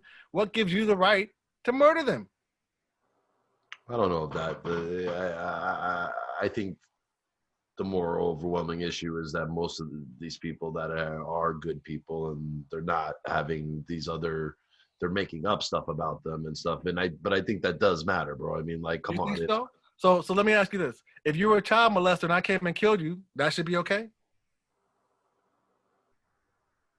I would definitely. There's a lot of child molesters that I would definitely say that if we were at your house and someone broke in and they were this bad person and we were defending ourselves or something, I wouldn't have it. Yeah, or let alone, yeah. I mean, bro, yes. I think that if someone was a child molester and someone took them out and stuff, people would have way less feelings about it. Or if someone was a really bad person, people would have way different feelings about it. You're right. Let me tell you something. You're right, but it doesn't happen. And if it did happen, you would be in jail because they would tell you you can't be judge and executioner. Yeah. You have no right to decide this person's fate. You murdered them. You're going to spend time in prison. Look, how many women are being abused right now by their husband? All right. How many women right now are in jail because they killed their husband because they got tired of it? Yeah. But guess what? How many people were black? That's the question. How many of them were black? I actually got locked up in jail. Well, obviously, that's the point of conversation and stuff. Obviously, there's gross inequalities in that, and there's gross injustices in that. Yeah. You know, so. I mean, all the way down the line. I guess the question is, do you think that people going out and protesting makes a difference? It makes the only difference, bro. It makes the only difference. I'm going to tell you like this, okay? I keep hearing right now, everyone telling me to go vote. Go vote. Go vote. Voting matters. If you don't vote, if you don't vote, it's going to get worse, okay? That's what the people are telling me. But guess what? I did vote. And I put Barack Obama in the White House. And guess what? Trayvon Martin got murdered. Guess what? The murderer never served any time. It didn't really matter. Okay, yeah, I agree with that, but wouldn't you say that the time under Barack Obama with him being president was better than what it is right now? Hold up. You're missing the point. I'm going to get back to that. But you asked me about protesting, okay? What I'm saying is when I voted, nothing changed, all right? I'm going to tell you like this. 4 months ago, people started protesting, rioting, burning stuff up, and not in black neighborhoods, but in white neighborhoods, looting them. You know what I mean? And what happened? Now they're talking about defunding the police, and change has to happen. And everyone's coming together and saying, yes, change has to happen because we can't live like this. So what I say, protest is the only way to make a change. Voting, they give you 2 or 3 fools who are all going to do the same thing and say, pick one of them. I don't know you like this person because they have a different last name or they look like you, but they're all the same people. They're all the same people. We don't pick them. We don't know these people. We don't have a choice.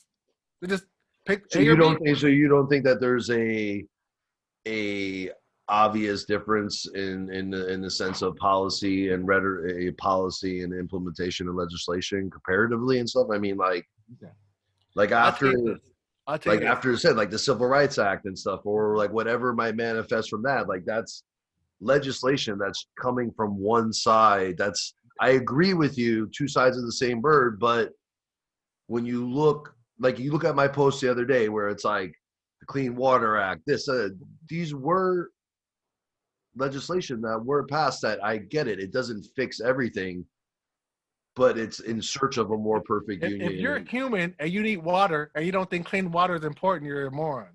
No, I agree with you. But what I'm saying is that there is one side of it that is trying to pass these legislations that is historically different. I agree with you that even if Joe Biden and Kamala Harris get elected in November, there will still be injustices that Mhm. possibly might not have true consequence. Yeah. That being said, it doesn't take away from all the other things that are. And how about this? We don't know that. I agree with you that when Obama was there, it's things still happen, but maybe that It's the these could be the same. thing. For black people, it's exactly the same as it is now. Right, but there Exactly the same. could be right, but what I'm saying is that there could be like if Trump gets reelected, there's no way that there will ever be any type of legislation that will come up to try and fix this. What I'm saying is that if Biden and it was saying there is a chance, and especially if we take the Senate, that they could come up with legislation that could protect against stuff like that. Then there's no chance if one side gets it, but there is So one chance. You but don't think I that would, it'll ever I, happen? I would, I would tell you this. First thing I'm gonna tell you, there's an agenda. Okay, from think about it, the same people that been running the country in the 1900s, the Rockefellers, the Rothschilds, all that. They're the same ones still in power, running it. Why? Because whoever has the money makes the rules. So there's an agenda. Some people call it a new world order. You call it whatever you want to call it. So keep that in mind. Second thing I'm gonna ask you is, do you really think if Hillary Clinton was the president right now, things would be a lot better? I definitely think that what she would have put us through mentally and stuff would have been way different than what Trump has put us through. Definitely different, but do you think as a whole, do you think we wouldn't have had these murderers and killings? Like, do you think like Breonna Taylor still would have got murdered? You know what I mean? Do you think that we still wouldn't be in a COVID situation? Um, Well, I think that if Hillary Clinton got elected, we more than likely we probably already would have been in a war with China or Russia and stuff because so she would. things might not have been better. So things might not have been better. Well, that's a quantitative question. It was saying, are these things that are going to have to be addressed no matter what? I don't know about that, Q. Just by sitting there and going, okay, we haven't gotten in a fight doesn't mean that there isn't a fight that's about to come that we can't avoid. Once again, man, until we all start thinking about humanity and not about color, not about it, it's always going to be the same. It's going to be self-worth and greed. People are going to do things for themselves to put themselves in a better place and not really worry about your kids or my kids, bro, or our future. It's just how it is. And that's my only point. We were brought up to think that humanity is not real. It's all about black and white and money. You know what I mean? And that's really is a road to suffering. Suffering. So as long as we keep thinking like that and as they want to take God out of the school in your everyday talk, we're gonna suffer. We're gonna suffer. So unless we move to some place where it's not like that, where it's about humanity, about spirituality, I don't know, maybe Canada or Holland, because they seem to care about people there. You know what I'm saying? It's gonna be I suffering. don't know about that, bro. I don't know about anyone that's anywhere on earth who's ever really experienced. I mean, me and Akil were caught up, but me and Akil we're talking about those. When in humanity has it ever been like that? Well, what I mean by that, like for example, Canada has a different view on life and how important life is. What I mean by that is Canada is one of the first places that weed was legal and you're able to grow your weed. Okay, Canada has free health care for its citizens. What does that mean? That means if your grandparents get sick, they don't have to think about do we want to put the house up or do we want and not have anything to leave to our kids or do we want to or just die? So what I'm saying is, as long as we live in a society where people think that money is more important than your life or your kid's life or your grandparents' life or your parents' life, there's going to be suffering because it's not about humanity. It's about greed, self-worth, and money. That's generally how people act, man. I've noticed in my life. Well, that's how people act in America. People don't act like that all over the world, man. You go to Holland, you go to different places, people act like life is important. I mean, if you go to Brazil, people act like life and friendship is important, family is important. You know what I mean? Only in America does family But I not work mean, like bro, that. I love you, but that's I don't know if I necessarily agree about that because you're here in LA and you've treated me with the utmost love. It's like, bro, when I came here from New York, it was very rare that I met anyone that made me feel at home or made showed me what true family was or love. And you did that for me here. You're here in LA. So Let me ask you, do I seem like a normal person you'd meet in LA? no, you're definitely not a normal person I've ever met in my life, period, with anyone in the world. There you No. have it, bro. There you have it. But I'm saying, but you were still here in LA and da da da. So you Yeah. are I would say you are a, which is funny because I guess in some eyes of how popular, famous or whatever you are here, that people would say you are a representative or a fixture of LA. So Hey, therefore, I'm representative an of it. Angelino. I was born in East LA. Don't get me wrong. But I'm not, I'm like the black sheep of most people I would meet in LA. I'm like the black sheep of my own family. You know what I mean? I'm just different, bro. And I'm not saying there's anything better or worse about it. I'm just saying I'm just different. I think different and I live different. You understand what I'm saying? Most of my family, they're all about work. They're all about how much money they have. They want to have a car that gets attention, you know what I mean, with a nice brand on it like Mercedes or Audi or BMW, you know what I'm saying? And those things are important to them. What's not important to them is family, like spending time with your family and actually knowing what's going on with your family. Those things are important to them. And what I find is most people born in America, that's how we think. We're brainwashed to think that life is all about materialistic stuff. The more stuff you have that's expensive, the better you are as a person. And most people around you in America will tell you this. Wow, you got some really nice stuff. You must be a really important person. Well, isn't that generally always the standard these days? Is that, whether that's to get booked for a gig, whether that's generally dating, anything, most things are about clout. I mean, that's one thing that I always tried to pride myself on. I'd be like, yo, look, I'm not famous or I'm not really, and I still got it like that because I can pull it like that. Like, that's one thing I would think is a standard of like, how I would look at life and be like, wait a minute, you had to be rich or famous to get that or pull that or figure that out. But that's not important, I mean, I but mean, to me, I never think about clout. You know what I mean? I used to have friends tell me, or people tell me, "Oh man, Q man, why do you still promote? I see you in the street, you're handing out flyers, man. Why you still do that?" You know what I'm saying? They tell me I'm too big to be out there handing out a flyer. Not to know that, even when like, you had the biggest shows, you would always be out there on the grind doing it. well, I mean, the thing about it is, I like to meet people. I like to meet people. You know what I'm saying? So, that's Well, why I'm out there. I think also too they're ignorant because they don't know what it takes to get to that thing. They don't realize that the Elon Musk, whatever the people that are the special people of their field of that, all the little work that it takes to put in and stuff. That's real easy for someone to say, well, why are you out there? But how did you get to that point? Is by doing those things. Yeah, but I get what they're saying. I didn't have to be out there. I was paying people to be out there. You know what I'm saying? So I didn't have to be out there, but I Yeah, wanted but to that's be an out interesting point. That's an interesting point. I didn't think about that. That's true. there. I just wanted to be out there. I love what I do. I love meeting people. You know what I'm saying? It's just part of the gig. You know what I'm saying? If I'm not doing this to meet people, why am I doing it? You know what I mean? I would never do it just to get rich.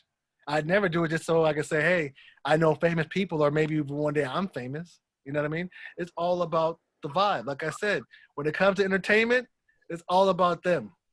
Well, I would say that the Q you are famous, but it's saying because when I go out with you, I've never seen more people know people someone in my life that you are maybe a household name that like you're not like Dr. Dre type famous, but definitely when we go out, it's uncanny about how everyone knows who you know. I'm not just normal people that are in the circle that we. I mean, I remember when we were with your kids. They were like laughing about it and stuff. There. Yeah. I feel bad for them sometimes, man. All the trips to Venice Beach, and I'm sitting there handing out flyers, and yeah. But you know, hopefully they learn something. You know, hopefully they learn So, something. what happens if one of your kids, when you said, I want to be a DJ or a promoter, what would you say to them to that? If what happens if one of your kids, Solomon comes to you like that, this is what I want to do. I want to be a DJ. I want to be a promoter. Yeah. What's your feeling on that? I don't think they would ever do that. You know what I mean? Just because I've never like glamified it for them. You know what I mean? I never made it seem like like what I do is important. You know what I mean? Outside of just, spreading the culture, you know.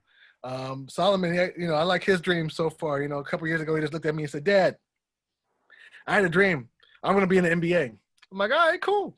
All right, let's go shoot. Ball it up. Yeah, you know what I mean? Like I wish when my son was in college, when Quinn was in college, I just tell him like, hey man, if you throw some parties out there, you can make some money, pay for other things, But my kids, man, they're kind of just like lackadaisical, you know what I mean? And like most kids, like right, like we don't want to like do what our parents do. We don't want to listen to the music our parents listen to. We want to do something different. Well, it matters how successful, so, I can't say that, it just matters. But then again, I see most people that are very successful, their kids generally want to follow in their footsteps, and that's what the hardest things is, following in the steps of their parents who were icons in a situation. How do you live up to that? Well, but that's the thing about it, right? So, I mean, most people rate success about how much money you make per year. Okay. I haven't made big money in several years, man, compared to what I used to make. You feel me? So for them growing up and being in that time where now they're finding out about money, and I'm like, oh well, I got it, but I ain't got that. You know what I'm saying? It's just a little different. And they don't want to hear about, back in the day, I was taking out. If I was still making like 10 G's a night, you know what I mean? And right, they right. come home with They're like looking at some pictures of you and Drake tonight. They're like, oh, that's what Drake. Yeah. You know what I mean? But that, bro, how about this? But when things get back opened up and everyone was saying that's what it's going to be again anyway and stuff, especially with everything that's going on with you. Once things get lined back up and you get together, there's going to be a lot of good shows coming up and stuff. I have a feeling that you're gonna get it back up and it's gonna be sick, bro. Better than it ever was. For sure. Yo, 2020 was about to be the year, bro. Like, yo, I had things coming together so nice. So nice, bro. You know? But we'll see. We'll see how afraid people are about people when this is over. You know what I'm saying? Because they're going to take time for people just to not be afraid of people, especially in big cities, bro. Especially in big cities, Okay, so next thing. So this right here. Roots rock reggae. So let's tell us about this venture that you're doing here. This Roots Rock Reggae. I've been seeing you promoting it a lot lately. This is your clothing brand, lifestyle brand. Yeah, it's an online culture boutique. You know what I'm saying? My wife, she actually decided to put together. Ever since I've known her, I've always talking about fashion. You know what I mean, and culture, and we both wanted to have our own like brick and mortar store. You know what I mean? Her more, high glamour. You know what I'm saying? But nevertheless, man, when she had some time put aside, she wanted to go and put that together for me because she knows I like to have my Jamaican Gold T-shirts, my Bwoy T-shirts, and and other stuff. You know what I mean? Right. I see a lot of lifestyle stuff in there, more outside just outside your personal brand, like sure. stuff for the house and for sure. Like I said, man, I'm an ambassador of reggae music and dancehall music, but mostly culture. You know what I mean? I know how important it is for people to know who they are and feel good about who they are. You know what I'm saying? Especially as of African Americans who've been robbed from our history and culture, right? So, to have some self-love, man, it's really what makes the difference between a Negro or a black person and what you call a nigga.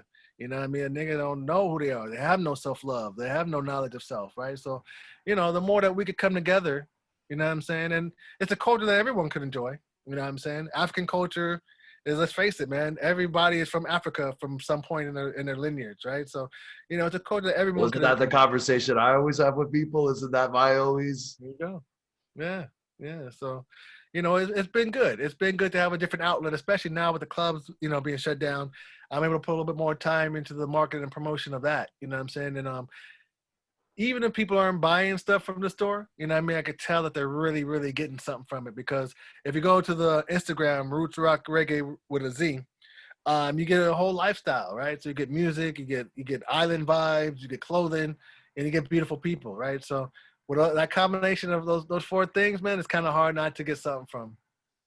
Definitely, yeah. And the stuff up there is, dope, bro. I mean, there's really some Right. really cool, gear. And let me see, it was like with this, what is this right here? Oh yeah, Reggae Nation, man.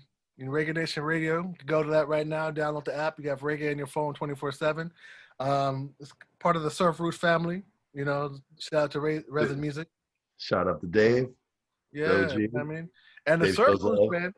He's killing the game right now with the Surf Roots, man. He has his own TV app, right? So if you got a Roku, Apple TV, the was it Fire Fire Stick. Fire Stick, yeah, you can check it out, man. 24/7 is always free, and he started to put, obviously it's TV stations, so there's different type of shows on it. I'd recommend the Sunday because that's when Reggae Nation meets Surf Roots to get a lot more Jamaican artists because majority of it is surf roots. So it's Cali Roots artists, Revolution, Soja, all those type of people. The Green, you know what I mean? Irie, shout out to them and their Yeah, they movement, seem man. to got a lot of the Hawaiian stuff on there. That's it. Hawaii, New Zealand, California. That's kind of like the three-wing link up for the Cali Roots, right? A lot of them remind me of Sublime, but they're not Sublime, if But that that's the makes sense. movement. That's where it started from, right? For Cali, that's where it started from, Long Beach, right? The Dub All Star and all them dudes, you know what I mean? Yeah. But yeah, Yeah, shout out to Reggae Nation, man. We just did a collab with them. We got their shirts on sale at the Roots Rock Reggae store. You know what I'm saying? So we're pushing those right now. Looking pretty good. Got me mauling in them. I don't know if you checked out the ad yet, but yeah. Yeah. No, definitely. I mean, definitely the app is cool, bro. Because you go on Apple TV, it's there. They got the music videos. I mean, it's dope. Yeah. Live concert, interviews, festivals, things like that, along with music videos, man. It's how MTV was supposed to be before they started doing Teen Mom and all the other ridiculous stuff. Oh, Danny Boy. Yeah, man. That's what's up. That's my brother Danny Boy, man. One of the forefathers of Jamaican Gold, man. Right. So tell me the story about that with Kingston 12 or whatever stuff, right? It was. Yeah, that's where Jamaican Gold started, man. June 20th or 25th, 1995, man. So it's been I was doing 25 years, correct? Yeah, we just had our 25-year anniversary in June, or would have been. But yeah, so basically what happened to Kingston 12. So in 93, I linked up with a couple of kids at Santa Monica College, and they pulled me into their hip hop night that they were doing on Thursday night at Kingston 12. People like Western Hemisphere came by and performed. J. Rudy the Damager, the Goody Mob had their first show in LA there. And I was able to help some friends of mine back then called the Black Eyed Peas get a record deal. You know what I'm saying? That was about 94. For So whatever wait a minute, reason, question about that. So the Black Eyed Peas, who did they get their first record deal with? Because I've heard a story um, about this from Motivate. I want to hear if you have the same story. I don't know if it was the first, man. They might have been signed with somebody else, but the deal I helped them get was with Interscope Records with Troy Marshall. Okay. Yeah. Okay. Because I heard from Monroe from Motivate, their DJ, that the first label that they got signed to was Eazy-E with to Ruthless and stuff. And I don't think they were called the Black Eyed Peas. I think they had Yeah, another they're name. Oblacon or something. Yeah. So yeah. So you actually helped the BEP get their first record deal with Interscope and stuff. Exactly. With the beats and jams, join all that. That's the joint. That's the jam. Turn it. Yeah. So you worked on that, brother. Yeah, man, they had such a dope production group, bro. Because I remember you telling me you remember like Will I Am dancing and Far Side and stuff. I remember you telling me stories about that. Well, I mean, Far Side, Slim Kid, all them dudes are all dancers, man. So that's basically how they, everyone hooked up in the club in the dance circle. You know what I mean? Back when dancers were in tapered pants and creepers, right? You know what I'm saying? Like, so yeah. So, Will I Am, Apple, Taboo, that's how I really met him, was in the dance circle, Yeah. Yeah, that's from the dance circles in LA to the Super Bowl, right? There you go. So yeah. So anyway, fast forward from all that, man. In 1995, Me and my partners I was doing a party with it. We kind of had a disagreement, so we decided to go separate ways. You and Um, that guy Danny Boy. That guy Danny Boy. You're saying? no, this with my partner at Kings of 12 was a guy named Rusty. He was Okay. this dread from Venice who was like one of the early like punk bands from Venice, the lead singer. He was a really cool cat, man, named Rusty. But he was a little older than me, whatever. So like I said, in '95 we kind of decided to go different ways. You know what I mean? And around this time, the culture in hip hop was changing. You know what I mean? How So so? well, girls were B girls, right? Before '95. After '95, guys were coming to girls in the club saying, hey bitch. You know what I'm saying? So Get out the way. I mean, the culture was changing, bro. You know what I'm saying? So, and these days, women had morals, right? They had morality, right? So they weren't gonna put up with a dude calling them a bitch like they will today. UNITY. Right. So in '95, when I left, I think it took about 2 or 3 weeks after I left for the club to get shut down. You know what I mean? And then the owner of the club, Dale O'Brien, he called me in for a meeting. And I just figured, like, yo, when he called me in, I already knew what it was. He goes, say, hey, man, yo, after you left, it was terrible. Come back. Take the night over. You know what I'm saying? So I'm figuring I'm in college. Figuring I'll go in and get the Thursday night back. Well, he hits me up with this idea for a Sunday night. He tells me the story of, like, Q, I had this dream that you were doing the biggest club in LA, but it was on a Sunday night. That's what he tells me. And I'm looking at this guy like, what are you, Talk stupid? about some foreshadowing prophecy, right? Hey, the vision was real, right? So I'm looking at him like, yo, you stupid? Like Thursday night in 1995 was a great college night. It was like the second Friday. You know what I'm saying? Everybody went out on Thursday night. Okay. But now he's trying to convince me to do a Sunday night. And I'm square. I'd never go out myself on a Sunday. Like, why would anybody go out on Sunday? You know what I mean? So you were skeptical, to say the least. Yeah, I was skeptical until he said, hey, I'm going to pay for everything. And if you ever know these guys at the Kings of 12, they don't pay for nothing. Okay. They don't pay for nothing. Right? Okay. So him telling me he's going to pay for everything, I got to start believing this dude had this dream. Okay. So you're like, oh, I see the fate. You felt a little bit of fate. Yeah. So, because the culture was dying, I figured out, I said, look, we used to play like 25% reggae dancehall, 25% reggae dancehall on a Thursday night. We're going to flip it. We're going to play 25% hip hop and 75%, reggae dancehall. So that's when I came with the idea of Jamaican Gold. At the time, Danny Boy, my boy Ace, my boy AK, these were all dreads. We were always in a circle. Same circle with the Black Eyed Peas. These guys were in a circle too. So I kind of grabbed them up, asked them if they want to be down. They were very excited about the situation. So we kicked off Jamaican Gold, man. Me, Danny Boy, Ace, and AK. Yeah. We hired Cognio Dyer and White Light and the DJ. And, yeah, we got it started. You know what I'm saying? I think the first act we had at the Kingston 12 was off of Delicious Vinyl Records, Born Americans. They came through, mashed it up. You know what I'm saying? And, it wasn't the most packed. With Matt Lion? like 200. Huh? Did Matt Lion come too? Oh, yeah, Matt Lion. Yeah, of course he did. That's his group. Born Americans is his group. You know what I mean? But we had him perform as well. You know what I'm saying? Yeah. And that's where it all started, man. 1995, man. And was about 96. The Kingston 12, they used to have two clubs, right? So they had one club in Santa Monica, Lincoln and Broadway called the Kingston 12, which was like a restaurant and like a club. Then they had another club, was kind of like the House of Blues before the House of Blues, called the Music Machine. This was on Pico and Bundy in West LA, which held about 800 to 1,000 people. So when they'd bring Shaggy or Barrington Levy or the Heftones, that's a nice thick show, yeah. Yeah, you know what I mean? They throw it over there. So they weren't always open over at the Music Machine all the time. You know what I mean?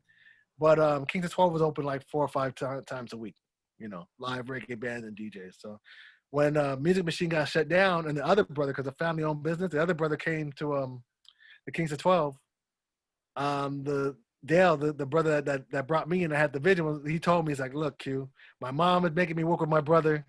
It's probably gonna get shut down in a few months. He's already got the other club shut down.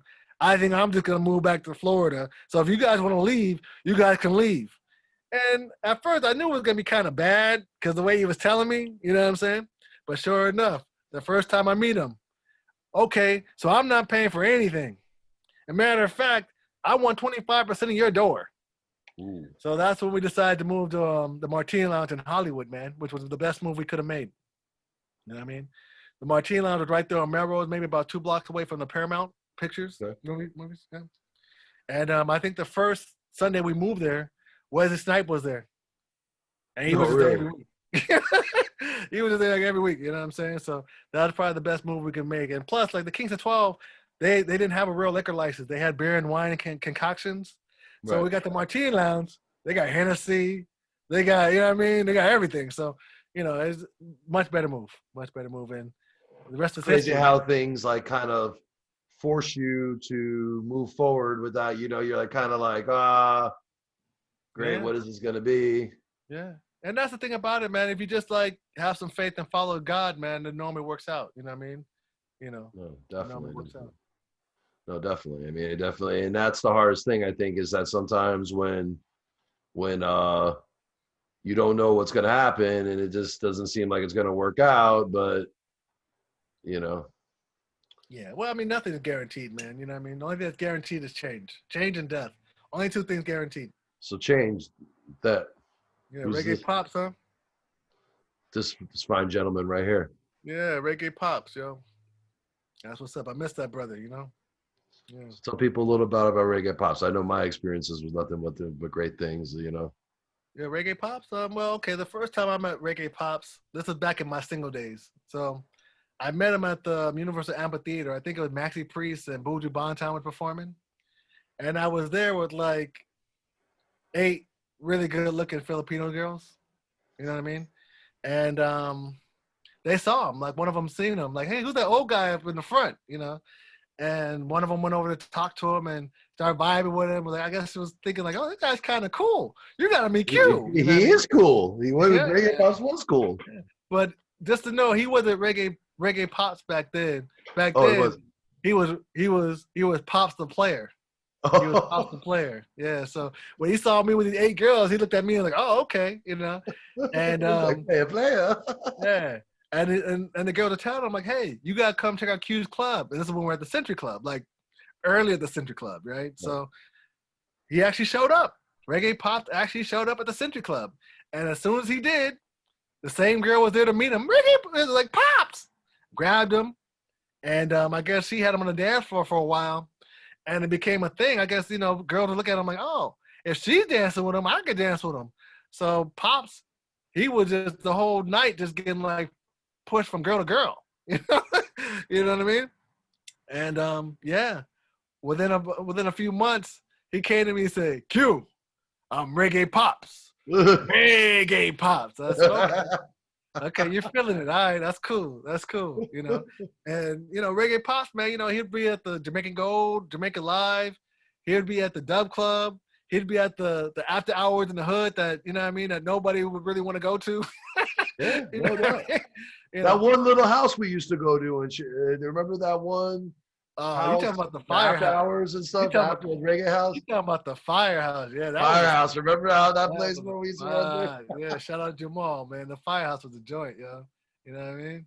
I see all type of celebrities going in there, man. The spot was just so small, so intimate. You know what I mean? Yeah. To me, that was like the ultimate after hours because it's so Totally, loungy. totally. So You know, sweet. Yeah, it was so loungy. You know what I'm saying? yeah. And there was more than one door to get in. So if something happened, there's a back door. You Yeah. see, the problem with the parties in the hood is that one door factor. So if somebody comes in and they're shooting, if you can't climb out the bathroom window, there's no way out.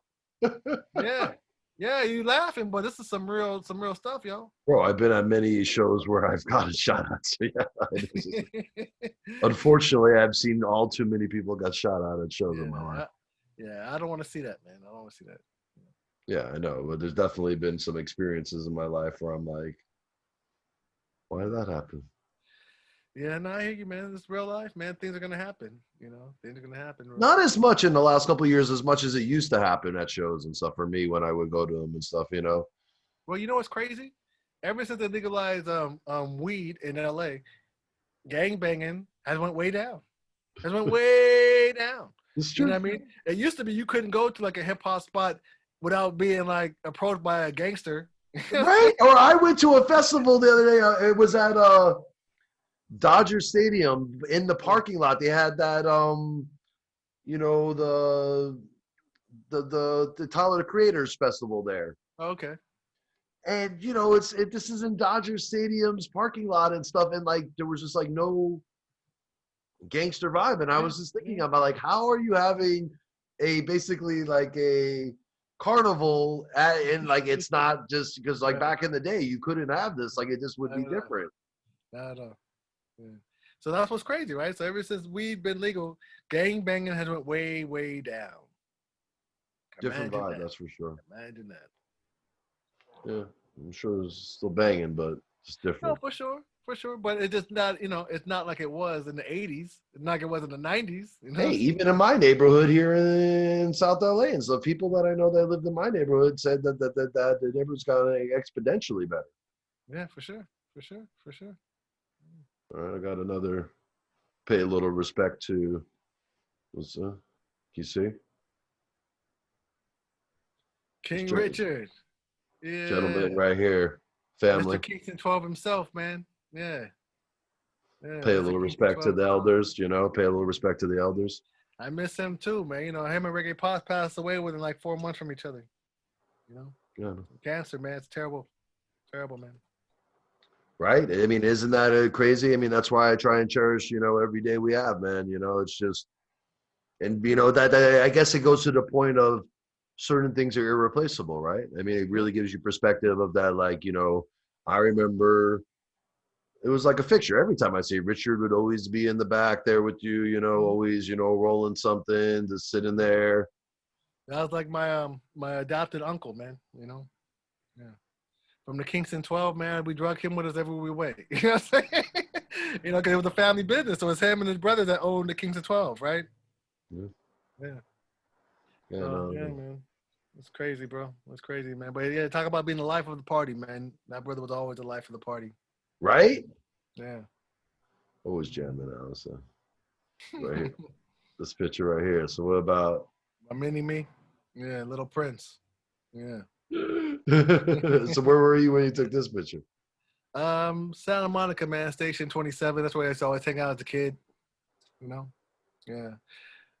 Love that beach, man. Although I'm over here now, we haven't been over there for a while. You know? But It's yeah. different, you know. It's different, different these days about going outside, man. You know, it's just Yeah. Well, now I'm in like at the end of like L.A. like Gardena, so we've been going to like Manhattan Beach and um Hermosa Beach, Dockweiler, just because it's closer. yeah, yeah. Well, different vibe too. Way different vibe from Venice to Hermosa Beach. Yeah, for sure, for sure. You know, but you know, definitely a way different vibe down at the beach for sure, though. Mhm, mhm. You know, I Yeah. think musically and stuff. I think that's funny and stuff is that I've noticed that how much the vibe at the beach has changed as far as like musically and stuff about how stuck up about how like when I used to go down there 20 years ago and they want me to DJ a show, like they'd be like, I want nothing but pop and I want nothing but this. But now it's like, if you go Pandora to hit, changed everything, bro. huh? Pandora changed everything. Hmm. You know. Just things as things progress and stuff. Mhm, mhm. Yeah. That's Hip what hop. I'm trying to say, man. I mean, that was what my question earlier, bro. I didn't mean to get you upset, but it's like there's I guess it was more based out of, do you feel there's anything that we can do to change it or make it better, or that will there ever be a solution of like, cause like how can I put this, like, the truth, I know the truth, obviously we know that we're all family and we all deserve justice and we all deserve to be treated right and we're all family at the end of the day and that we're all God's children and that we all deserve justice and freedom and love and an equal playing field. What can we do to make that not just be a dream but a reality for our children and stuff, Like man? like I told you, man. I think it was 1640. It's where the Spanish people came up with where Spain, right? Spanish people came up with the idea of race, and they came with the idea of race to separate people. Okay, so until we get past the brainwashing of color and deal with humanity, it's gonna be suffering. Why do I say that? Because I'm looking at some of these Caucasian people that are mad about the situation, and they'll tell you, well, we feel like we're endangered species. If people keep mixing the way they're mixing, I guess because of hip hop, then one day it might be like 11% white people because everyone else is going to be mixed with something else. So I guess they'll just be black, right? In America, if you're not white, you're black. So if you're anything else but white, you're black. You understand what I'm saying? So now it gives white people a fear. It makes white people feel inadequate or in a situation where they're in jeopardy of losing what they have or who they are, right? Until we get past the color brainwashing and think of it as humanity and understand like, hey, there's one race. It's the human race. So as long as the human race is prospering, we're all prospering. It's not about me competing with you or being better than you or trying to take what you have. Because if you have it, well, then we all have it. It's just a different way of thinking, man. So I've been seeing, certain kind of Caucasian people really be having anxiety to want to defend their heritage and their whiteness. And it makes sense because when you give this trophy to those people and it's a badge of honor, why would you want to lose it? I think it was the first time I ever been to Jamaica when I realized why Caucasian people love America so much. You understand what I'm saying? This is the first time I ever been in a situation where everybody looked like me, right? There's a police officer sitting in the corner. He had a gun on his shoulder. He's just sitting there like he was a British officer. He don't look at you. He just look straight, right? But guess what? I didn't feel in fear. I didn't feel like he's looking at me or going to do anything harmful to me. You know what I'm saying? A cop car went by, a siren. Woo, woo, woo, woo. I didn't feel nervous. I didn't feel like You're talking about when you were in Jamaica? Yeah.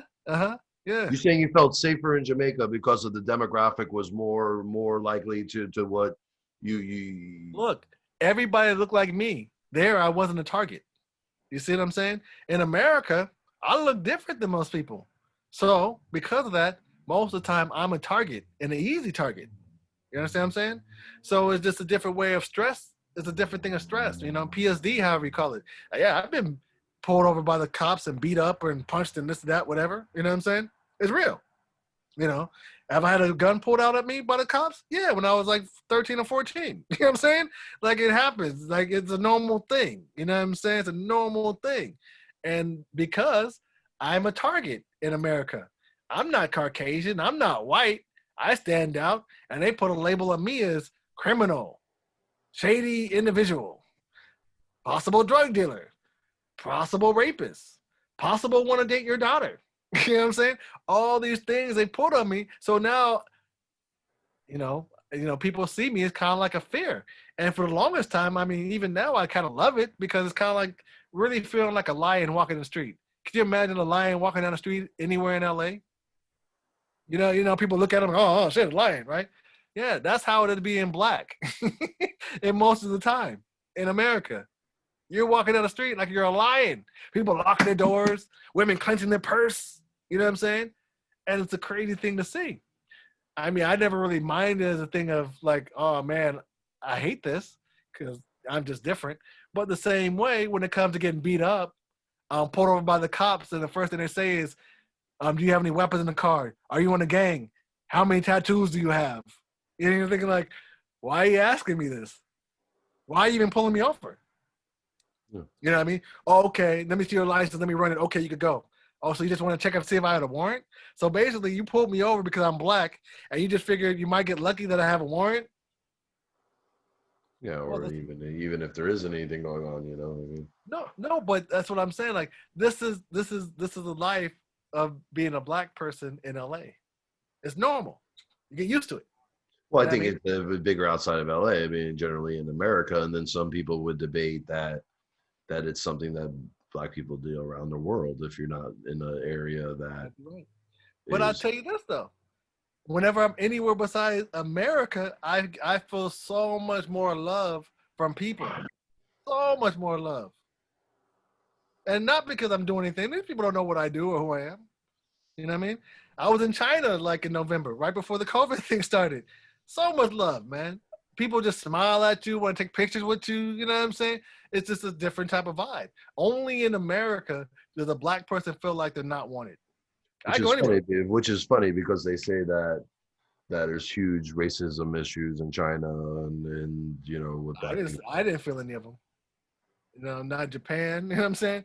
I mean, the only place I've ever felt any type of racial type of vibe is in America.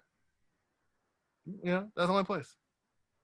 I've definitely heard people that I know that are of color that have come here to the States and have told me that they haven't experienced racism in the same way until they came here. Oh man, it's terrible. It's terrible. It's terrible. So why do you think that America comparatively to other places? So I mean, because like I mean, even like you know, like they say like Jimi Hendrix, that's one of the reasons why he left the States is the why he went to Europe is because he just wanted to escape the racism and stuff and everything. So why do you think that there's this extraordinary racism here? You know why? You know why, Keith? Why are you asking me this question? Because America is built upon that, and that's what America is known for. You know what I mean?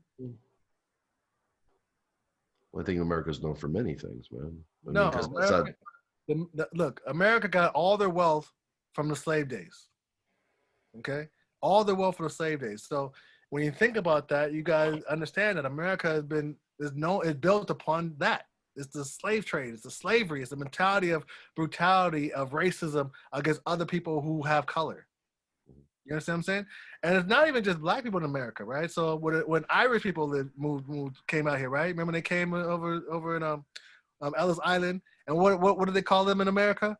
Oh, the green nigger. The green nigger's here, right? So it wasn't even just that. The Jewish person didn't have a good time in America. No, that's why we got the name ghetto, because they made them live in the outskirts and call them the ghetto. Oh, don't go there. That's the ghetto. That's where the Jewish people live. You understand what I'm saying? So America built upon that. That's why I'm saying until America But can would you get. say that America is a beacon for most people around the world that are, you know, trying to escape tyranny and trying to escape? It was saying that like that there's a little bit of a paradox with that.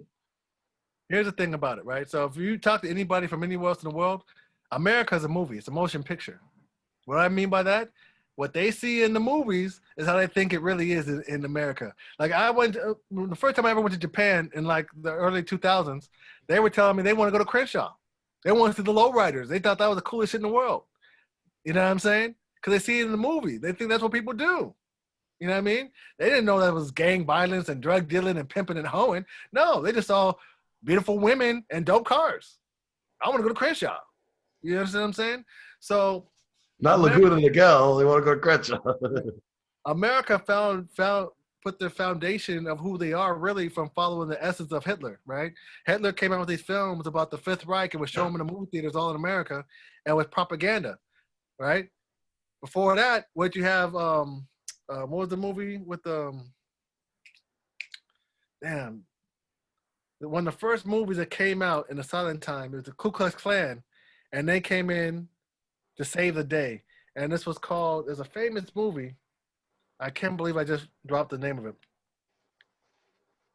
Mm, mm, mm, mm. My bad, bro. But No, no, anyways, no. But what's the purpose of what you're talking about, though? huh? You're saying that there's a movie that the Ku Klux Klan was supposed to be the heroes or something? Yeah, yeah, it's an early movie. It's one of the early movies from like the 20s, man. It's like a silent picture, okay? And they actually remade it. They remade it recently. Um, When you say recently, what do you mean recently? they remade the movie because this movie is about a truthful time that happened in America. Okay, what happened in America? The slaves in this town uprose. Okay, and they killed their masters. They killed their masters. Okay, in real life, it wasn't the Ku Klux Klan. It was the army that came and hunted down these slaves. That they shot them all, killed them all. Okay, but in the movie, it was a Ku Klux Klan. They all came in horses and beat the black people up and saved the day. Okay. Um, I have a hard time believing that any time in the last 20 years that they pitched that movie and that someone wanted to see it. no, the movie that I'm telling you about, I saw in film class. Okay. I Oh saw wow. in film class.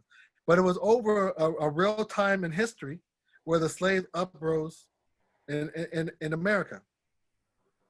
Okay. Let me see if I can pull it up on Google, man.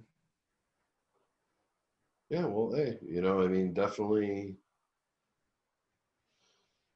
there's been some weird themes in movies and TV and stuff that over the last 100 years that obviously now people see them for the bigotry and It's called Birth of a Nation. Birth of a Nation. bro, Birth of a Nation is a Nazi film, bro. Birth of a Nation is I believe that Woodrow Wilson played it in the White House, bro. That notorious racist. It was our president Woodrow Wilson that he showed that Nazi film in the White House. Okay. Once again, how did I start this conversation? Was this section of the conversation? I told you, America is propaganda from films. They've taken their ideology from the Germans of making these Nazi fifth right films and started doing it in America. Now, if you Google Birth of America and go and see the silent film in 1920s, you'll see what I'm talking about when the Ku Klux Klan come in the horses and they beat up these slaves and drive them out of town. And all the white people are happy. Yeah. Yeah. But once again, they remade this movie called The Birth of a Nation, I think in 2018, and it depicts what really happened. Right? It's more of an accurate historical film about what happened, right? These guys were going around, they were tired of getting raped and beat up by their masters, and they thought about it. Hey, if we kill these fools, you know what I mean? And they lined up like 7 or 8 plantations around that area, and they all did it the same day. They all had a day. They're gonna give it to their masters, take them out, and it didn't last long. The army got word, obviously people started talking about it. The army came in and took them out. Because before they had police officers. Remember? They just had the runaway slave catchers. They weren't built for that. Yeah. So like I said, the only way America can truly be free of the injustice, the guilt, the evilness, the wickedness, all that stuff that we've all done and been part of, is to understand that it's not about color, it's about humanity. You know what I mean? And if a girl gets killed in her house by the police, whether white, black, purple, or whatever, it's a crime. It's a shame. We all should be able to be okay in our own house. Yeah, I mean,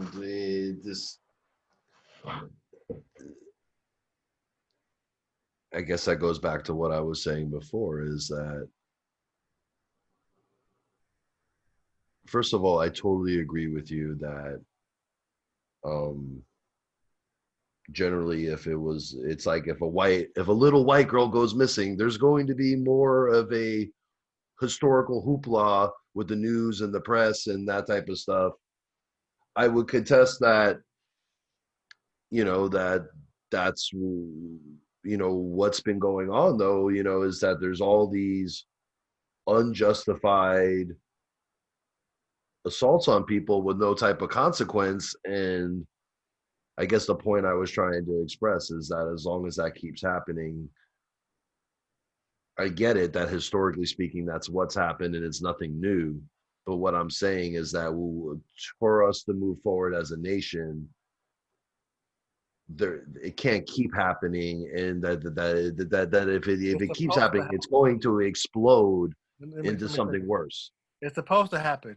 If you know about Willie Lynch and his books, Jim Crow and his books, it's supposed to happen. You know what I mean? And I'll give you something that's modern that'll really make you think twice about what the hell's going on. I read the story the other day. It was about this person who apparently killed a police dog. He got sentenced to 43 years in prison for killing a police dog. Nice. Yeah. So imagine the fact that a dog has more wealth in life than a human being because the person is black. Now think about it, man. So that's the essence of the conversation of what I'm trying to express, is that as long as these injustices are happening, it goes back to our conversation that me and you always have privately. This would drive anyone nuts. So what, and I'm not saying give me an answer. I'm not saying you have the answer or I have the answer.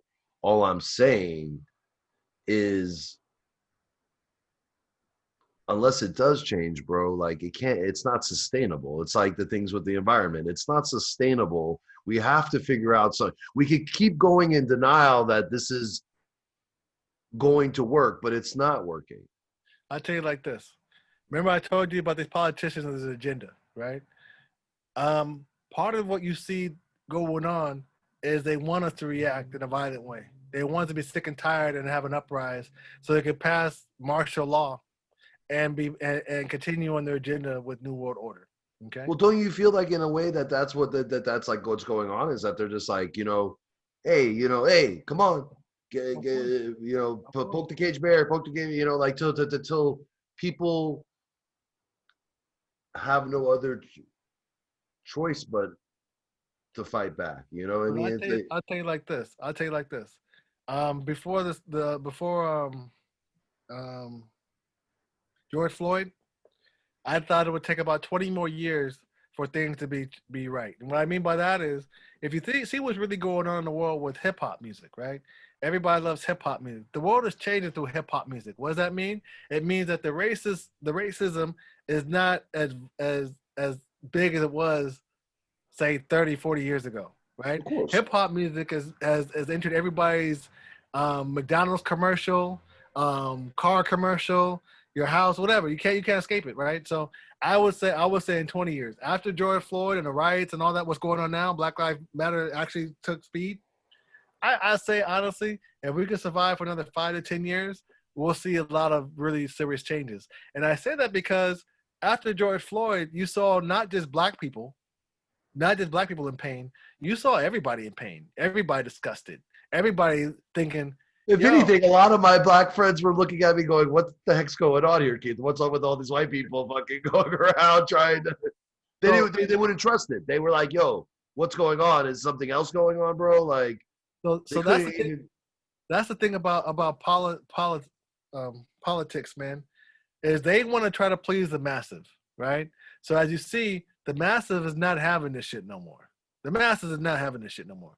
We went from having 80% of the nation that was like, yeah, fuck them dudes. They need to know their place, to 20% of the people saying, yeah, fuck them dudes. They need to know their place. You understand what I'm saying? So either way you look at it, now these politicians consciously have to do things to improve the situation of equality. Why? Because if not, even their own followers and own endorsers are going to look at these guys like, what are you doing? You yes understand and what I'm no. saying? Yes and no.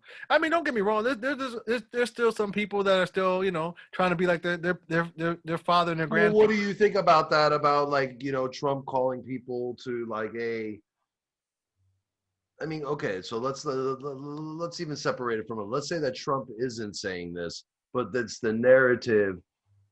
See, because I was talking to someone on the right hand side the other tonight, and they're like, "Oh, well, you could say that about the left hand side that there's this big dialogue right now that if Trump wins the election or doesn't win the election, that his people are just going to take to the streets with guns, and they're not going to let it. They're going to force him to stay in power."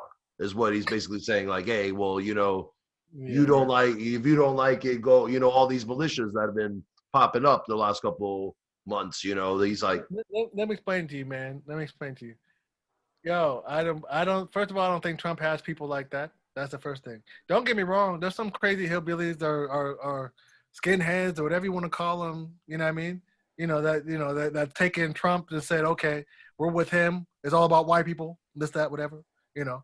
But I mean, the reality of it is, most skinheads I know, they're cowards. They're cowards. You know what I mean? Like but you most. see that you see this, okay, because like that, okay, because it goes back to what you were saying earlier. Like, yes, I agree with you. Most of the time, it is an injustice on a person of color, but statistically speaking, and then with especially with thing, like if you're looking at the footage, they're fucking up people of every color. They don't care, bro, anymore. Like I get that with the police officers, but if you look at them with the crowd controls and what they're doing it the. I mean, come on, that was the joke in a lot of these news footages. It's old white people that they're tossing to the ground and they're slamming against the ground and they're not having any consequence for that. When they took that old Navy guy that went to go pick up the guy's helmet, the old white guy that was just picking up the guy's helmet, like, hey, here, sir, and they slammed him to the ground. They tried to make it that he was an Antifa terrorist and that he was trying to disrupt their. That was the point. What I'm trying to say is that it's a civil rights thing of that. And that's why what you see going on right now is there's a lot of defunding going on. A lot of people are filling it with their pockets, and that's the thing about it, right? Look, these sheriffs and cops, they could go around and keep trying to kill people, but when they start losing money over it, they're gonna want to do something different. Trust me. I think that's stupid too, bro. Like, why when anyone was coming up with that, why would you ever call it defund of the police? Why wouldn't you call it more accurately restructure this, that, whatever? Because it's just the second you just say defund the police, it's not. It's first of all, it's not even accurate. It's basically, if they would have been like called it help the police, which is the premise of it, of like, hey, you shouldn't have to deal with this, you shouldn't have to deal with that, we should have these type of resources, it would be more digestible to people. Well, here's the thing about it. If you ever want to hurt somebody in America, fuck with their money. That's why. If you ever want change, if you ever want someone to listen to you, fuck with their money. If you ever want someone to do what you want them to do, fuck with their money. Right, but they're the military industrial complex. They're not going to let you mess with their money. No, they are being messed with their money. These guys are losing millions of dollars, bro. You know what I'm saying? Some money they had for extra cop cars and extra boats and extra this and extra that. Now they're having to like, hey, we got to restructure this. We don't have double time for overtime for you like we used to. And when you start messing with people's money, people start wanting to do the right thing. This is how it is. It's how it is. You know what I'm saying? I think it also has to deal with not just the money, but the legislation behind it, bro. Like there has to. It's everything. It's like with John Lewis passing and stuff, like with the Voters' Rights Act and stuff and everything. There's legislation out there that are protections. And how about this? I'll be the first person to say that even if those protections are put in place, doesn't mean it's going to be perfect and that there still won't be injustice. I'm not saying that, but what I'm saying, it's a step in the right direction. But here's what I'm saying once again. If I have to believe that these people out of the last 100 years have no sense of what they're doing until I vote for them to do it, I'm looking at them like they're stupid. So like I said, I think we all know what's right and what's wrong. I think we all know what's right and what's wrong. You know what I'm saying? But in America, it's more or less, it's more than just what's right and what's wrong, right? It's also what we can get away with, right? So do you think historically it's right for what's generally right for what's right for that person, not necessarily what's right for people?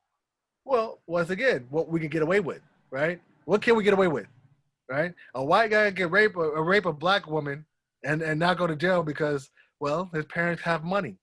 They show up with a good lawyer, and he says, hey, he was drinking. He didn't know what he was doing. He's a good kid. He comes from a good family. You don't want to mess up his future. No. I don't want to mess up his future. I'll just give him some probation and make him do some community service. Right? We don't want to ruin his life. Exactly. A black person could be at a party where a white guy got raped and not do it and still be in jail. You understand what I'm saying? So, like I said, man, you know, in this world, man, I don't expect things to be fair. I don't expect things to be right. I just don't. You know what I mean? I've seen too many things that just weren't right. Well, I mean, that's my point. Like, it's everyone's like, oh, well, project and be positive about stuff. But like certain things seem like, very predictable about how bad they're going to be. You know what I mean? Like, were you I wasn't that surprised that was the verdict that they got and that they just basically exonerated these people once again and stuff. I wasn't, and I don't know what amount of being positive about it would have changed that. Nothing would have. I don't think the only time I was surprised by a verdict is when OJ got let loose. Right. When OJ got acquitted, that was the only time I was ever surprised with this system in America. Yeah, but it would make a difference. How about this? And maybe it wouldn't make a difference because say you're 100% right that why Obama. Hey, That was one of the things that really got me when I was watching this investigation. There's this new show on HBO called Agents of Chaos, which is basically this documentary onto the election interference in our last election. Yeah. And it's just, it's just interesting about, like basically they played it off that they're like, hey, well, Obama knew that the Russians were doing all these illegal stuff and that there was all this things going on, but because he didn't want to be looked at in history as using his presidential powers to influence and to investigate someone, he stepped away from it even though he knew what was happening, which is pretty interesting because I can guarantee you right now, if the foot was on the other thing, that's not what Trump would do. Like that, he wouldn't go, Maybe. oh well, he would exploit it and he would relish in it. Maybe. But you say Pizzagate and everyone gets quiet. You know what I'm saying? And that's the thing. A lot of people knew what was going on. Nobody said nothing. Nobody want to be the one getting looked at funny, right? But So when you say Pizzagate, what do you mean by that? you know what I mean by that, man. You mean that you think that they were running a sex trafficking thing out of a pizza shop and that was the truth? I think that they're running sex trafficking all around the world, and it probably happened before the pizza shop. Right, but that's not what they were specifically saying. What they were saying was that there was a sex trafficking thing going out of the basement of that thing, and that's was run by Hillary Clinton. Like, I mean, yes, bro. Not Of by course. Hillary Clinton. No, it wasn't Hillary Clinton. But look at Jeffrey Epstein. Look at Jeffrey Epstein. Is that any different? Is that any different? Right, Give but it but, no but that's forecast. my No point. girl. To generalize and stuff like, yeah, is there sex trafficking going on? For sure. Is there pedophilia stuff going on? For sure.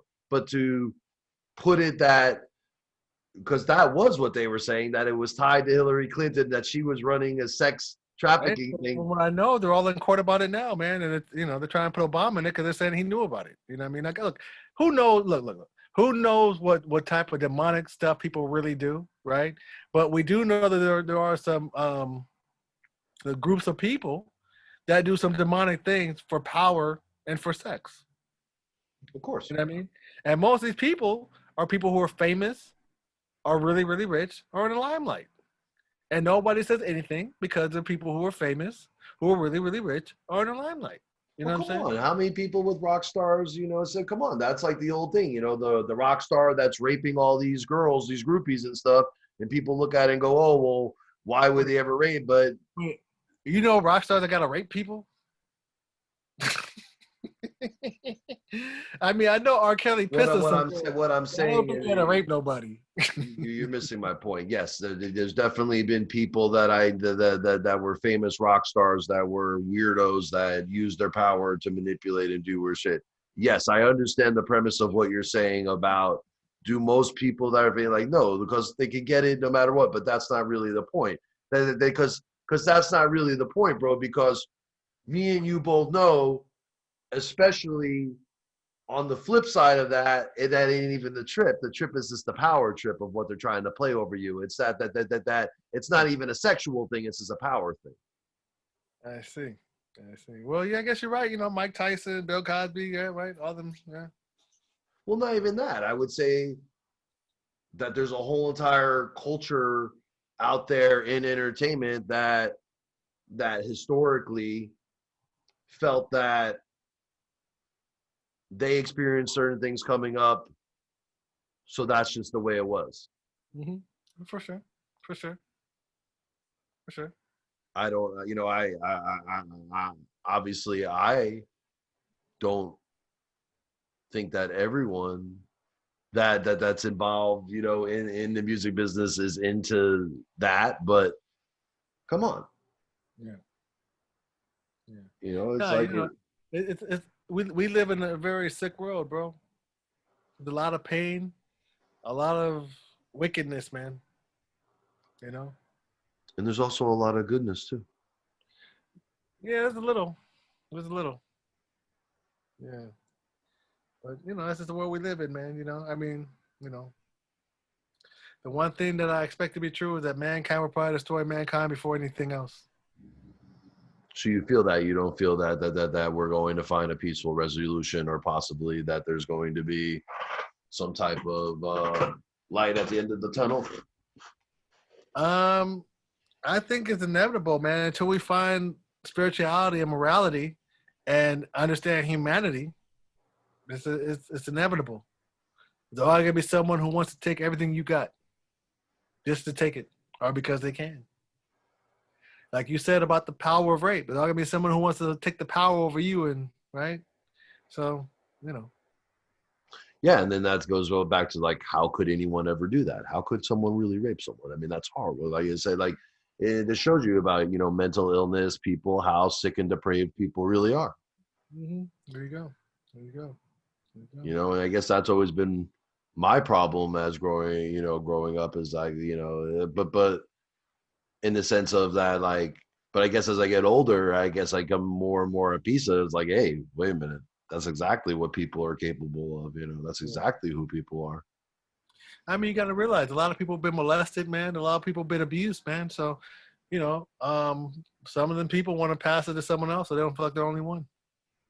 Well, that's one of the things that I always was taught, was that's the choice that every generation is placed with, is that the ultimate goal of every generation is that hopefully you could do a little bit better than the previous generation. And in every new generation, either you have the choice of learning from the past generation's mistakes, and knowing that they want you to live a better life and to learn from their mistakes, and you just decide you have one of two choices: either stop the dysfunctionality and the codependency and learn and mature and separate it and learn from it, or continue it. Most people will continue to curse. Very few people will stop it. Generational curses. Most people will continue with it, and then some people do break it. Yeah. Truthfully enough. I mean, I think, and it's like right now with everything that's going on. I want to stay positive about it, that there's going to be some light at the end of the tunnel here, and that this is not going to just digress into something that's unbearable. Yeah. As unbearable that it is in some senses. I can tell you how to see the light to end racial injustice. You want to know what it is? Go get some of them aliens from Mars and Saturn and bring them to Earth. So that way fools start looking at them like, wait, no, they're different. And they're really trying to kill us. And we don't sit together, we're all going to die. And then you have your well, your that's always been the common theme, that's going to be the thing that will bring everyone together. Mm-hmm. There you go. Yeah, you got to have a common enemy. That's the only way to do it. Yeah.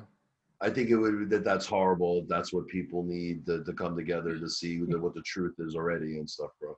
There's so much guilt, bro. There's so much guilt in America, bro. That's the reason why it's hard to digest. Well, I think it's not just guilt, bro. I think it's just this constant. It's just more shit on top of more shit on top of more shit. It's like there's just no chance for healing. There's no chance for restitution. There's no chance for healing. Yeah, but if you know about guilt psychologically, when you have guilt about something, you don't want to rationalize with it. You don't want to think about it. You don't want to talk about it. You don't want to fix it. You just want to ignore it. Guilt, man, it's a crazy thing, bro. Yeah, I would contest that any people that are capable of doing a lot of those things, bro, they're so narcissistic and so sociopaths that they're not even guilty. They don't feel guilt, bro, in the same way that normal people feel guilt. Because anyone who's capable of doing that in the first place, bro, probably isn't having that much guilt, bro. You'd be surprised, man. You'd be surprised, bro. You'd be surprised. Yeah. I've had that conversation with many people. Is this person up at 3:00 in the morning thinking about what they did? I would contest most times, if they're capable of doing all that stuff, they're not. No, but that's what I'm saying. When you have guilt, you don't want to think about it. You don't want to rationalize about it, and you don't want to fix it. You want to ignore it. Yeah. So, I mean, think about it like this: if you had a girlfriend and you went and had sex with another girl who was a model, would you come home thinking, "Oh man, what I did was wrong"? you probably would just not even want to think about any of the negative things about it because you have guilt. You don't think about the good things. Oh, that was great. Oh, that was great. Guilty. Guilty as sin. I'm just saying, when you have guilt, you don't want to rationalize about it or fix it. You want to ignore it. That's just how it is. So on the flip side, let's end it on a positive note. When do you think clubs are going to open back up? Do you think that clubs and places that when is your gut feeling that shows will start back up and stuff? I mean, hypothetically, everyone's talking about 2021. I wouldn't be surprised if around New Year's. You know what I'm saying? But you never know because here's the thing about it, right? So, this vaccine is supposed to be $1 billion project, $1 trillion project, whatever. I heard some people talking about they're going to give the vaccine away for free. But in essence, I don't think things will really fully open up until there is a vaccine. You know what I mean? So we'll see what road this vaccine takes. Yeah, there you go. There you I go. mean, And, Orange County's open. I've gotten offers to go to Orange County and throw parties. But it's kind of like, we're going down south to do shows now, or what? I mean, is it worth it? You know what I'm saying? Look, I mean, I don't know, bro. I mean, I would. I don't want to be any big crowds right now, to be honest with you. yeah, yeah, I know a bunch of people have gotten sick, bro, and a bunch of people that I know have loved ones that have died. So I'm straight on. yeah. You know, I can't tell you right now. Like, if all of a sudden tomorrow they're like, "Hey, proper, come DJ Coachella tomorrow."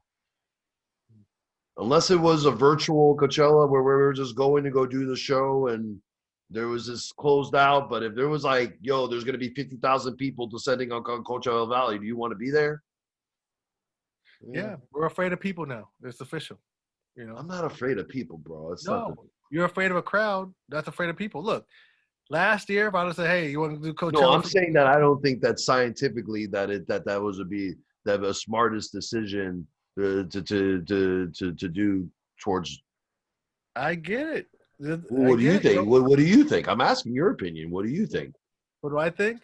I think this. If tomorrow they were like, "Hey guys, you know what? We decided to do Jazz Reggae Fest. We want you guys to show up there next weekend," would you go do it? I don't know. I mean, half of me thinks this thing is man-made. The other half of me is telling me it's gonna come back again in a second wave, like they keep telling people it's gonna happen in winter, and we're gonna be like this for another year. But we'll just have to see what happens, man. I agree. I think this election is gonna have a lot to do with it. Yeah, some people are saying once the election happens and whatever, it's gonna disappear like Ebola did, but we'll see.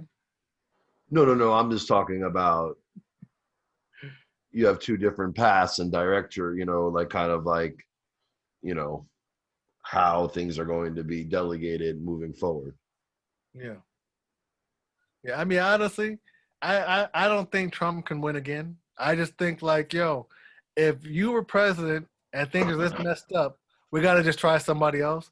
And I think a lot of people are thinking like that. I'd be really, really surprised after the disaster of a term that he would be there to do it again.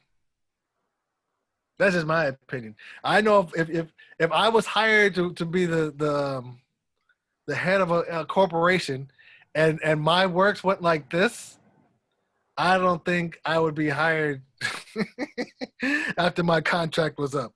Right, but historically speaking, with fascists and authoritarian leaders and stuff, dude, you're looking at gauges of that you're looking for where he's not even concerned about getting reelected in a fair or proper manner, bro. He's just looking about if he could get a power play and keep on pushing. Got you. Well, you already said that if he loses, he don't think he's gonna go along with it. So we'll see what happens. We'll see. I mean, how about this? Historically speaking, he could have all that, feeling in it. Then, unless the military is backing him, they ain't gonna do it. They ain't gonna allow it to happen. So, yeah, but I mean, here's the other thing too, right? So, I knew that Trump was gonna be president. How did I know this? It's just genetics, right? So, America had a black president for 8 years, right? So, trust me, they're not gonna have a white woman coming right after him. It just wasn't gonna happen. I mean, the guy could have been anybody. It could have been your dad, my whatever. You know what I mean? If it was a white dude, he was gonna win. He was gonna win the election, right? So now you have two old white guys. So now you're gonna actually pick the better one, I think, as far as the general public, you know. And like I said, with the record of Trump, like I think that people are gonna just think like we just gotta try anything to be better than this. You know what I mean? We'll see. We'll definitely see. It's definitely going to be an interesting push forward. Yeah, don't forget to vote. Don't forget to vote. I always voted. I've There always you go. voted. Yeah. I mean, Don't vote for Kanye either. Don't vote for Kanye. I know you. I'm easy for Preezy is not happening in this house. Easy needs to take his meds. Then we can have a conversation. His genius, I will not take away from his genius in the studio, but his genius as far as ranting publicly, I would hope. Well, whatever. You know, Kanye's in the studio right now with Buju, right? Huh? Kanye was in the studio with Buju, I think, last week. Yeah, Kanye and Buju. Yeah. Interesting. Mm-hmm. Yeah, I heard that Khalid was in the studio with Bujo too. Oh, nice. That's what's up. We'll see. So, for the people, is there anything that you got coming out or that you're working on that you would want people to check out or? Yeah, man. Check me out on Instagram, man. You know, Q_BWOY. Check out what I'm doing over there, how I move. If anything comes up, it'll be posted on there, man. And meanwhile, I've been posting up a lot of backlogs. There's some cool interviews and shows and stuff that, you know, I was doing a couple years back. So, you know, check it out, man. Instagram, Q_BWOY. You can find out what I'm doing, see what's up. Definitely, if there's any of the shows start getting booked back up, people could get back linked in there to find out where you're going to be at as far as locations and stuff. Yeah. Feel free to hit me up, man. Hit me in a DM, whatever, man. You know what I mean? It's all good. It goes down in the DMs. No, my DM don't go down, man. I've been married for too many years, but yeah, you can link me. I didn't think about that. Yeah, I wasn't thinking about that type of down in the DM. I was just, hey, business gets handled in the DM too. That's what I was thinking. For sure. That's what I was thinking. I wasn't thinking about that. Genesis will kill me. But all right, fam. Much love.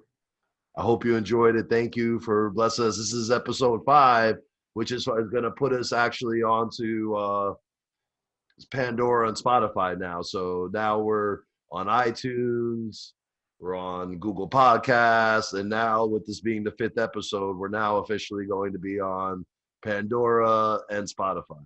Awesome. Yo, DJ Proper, I just want to say thanks for having me, man. You know what I mean? It's been fun hanging out with you, man.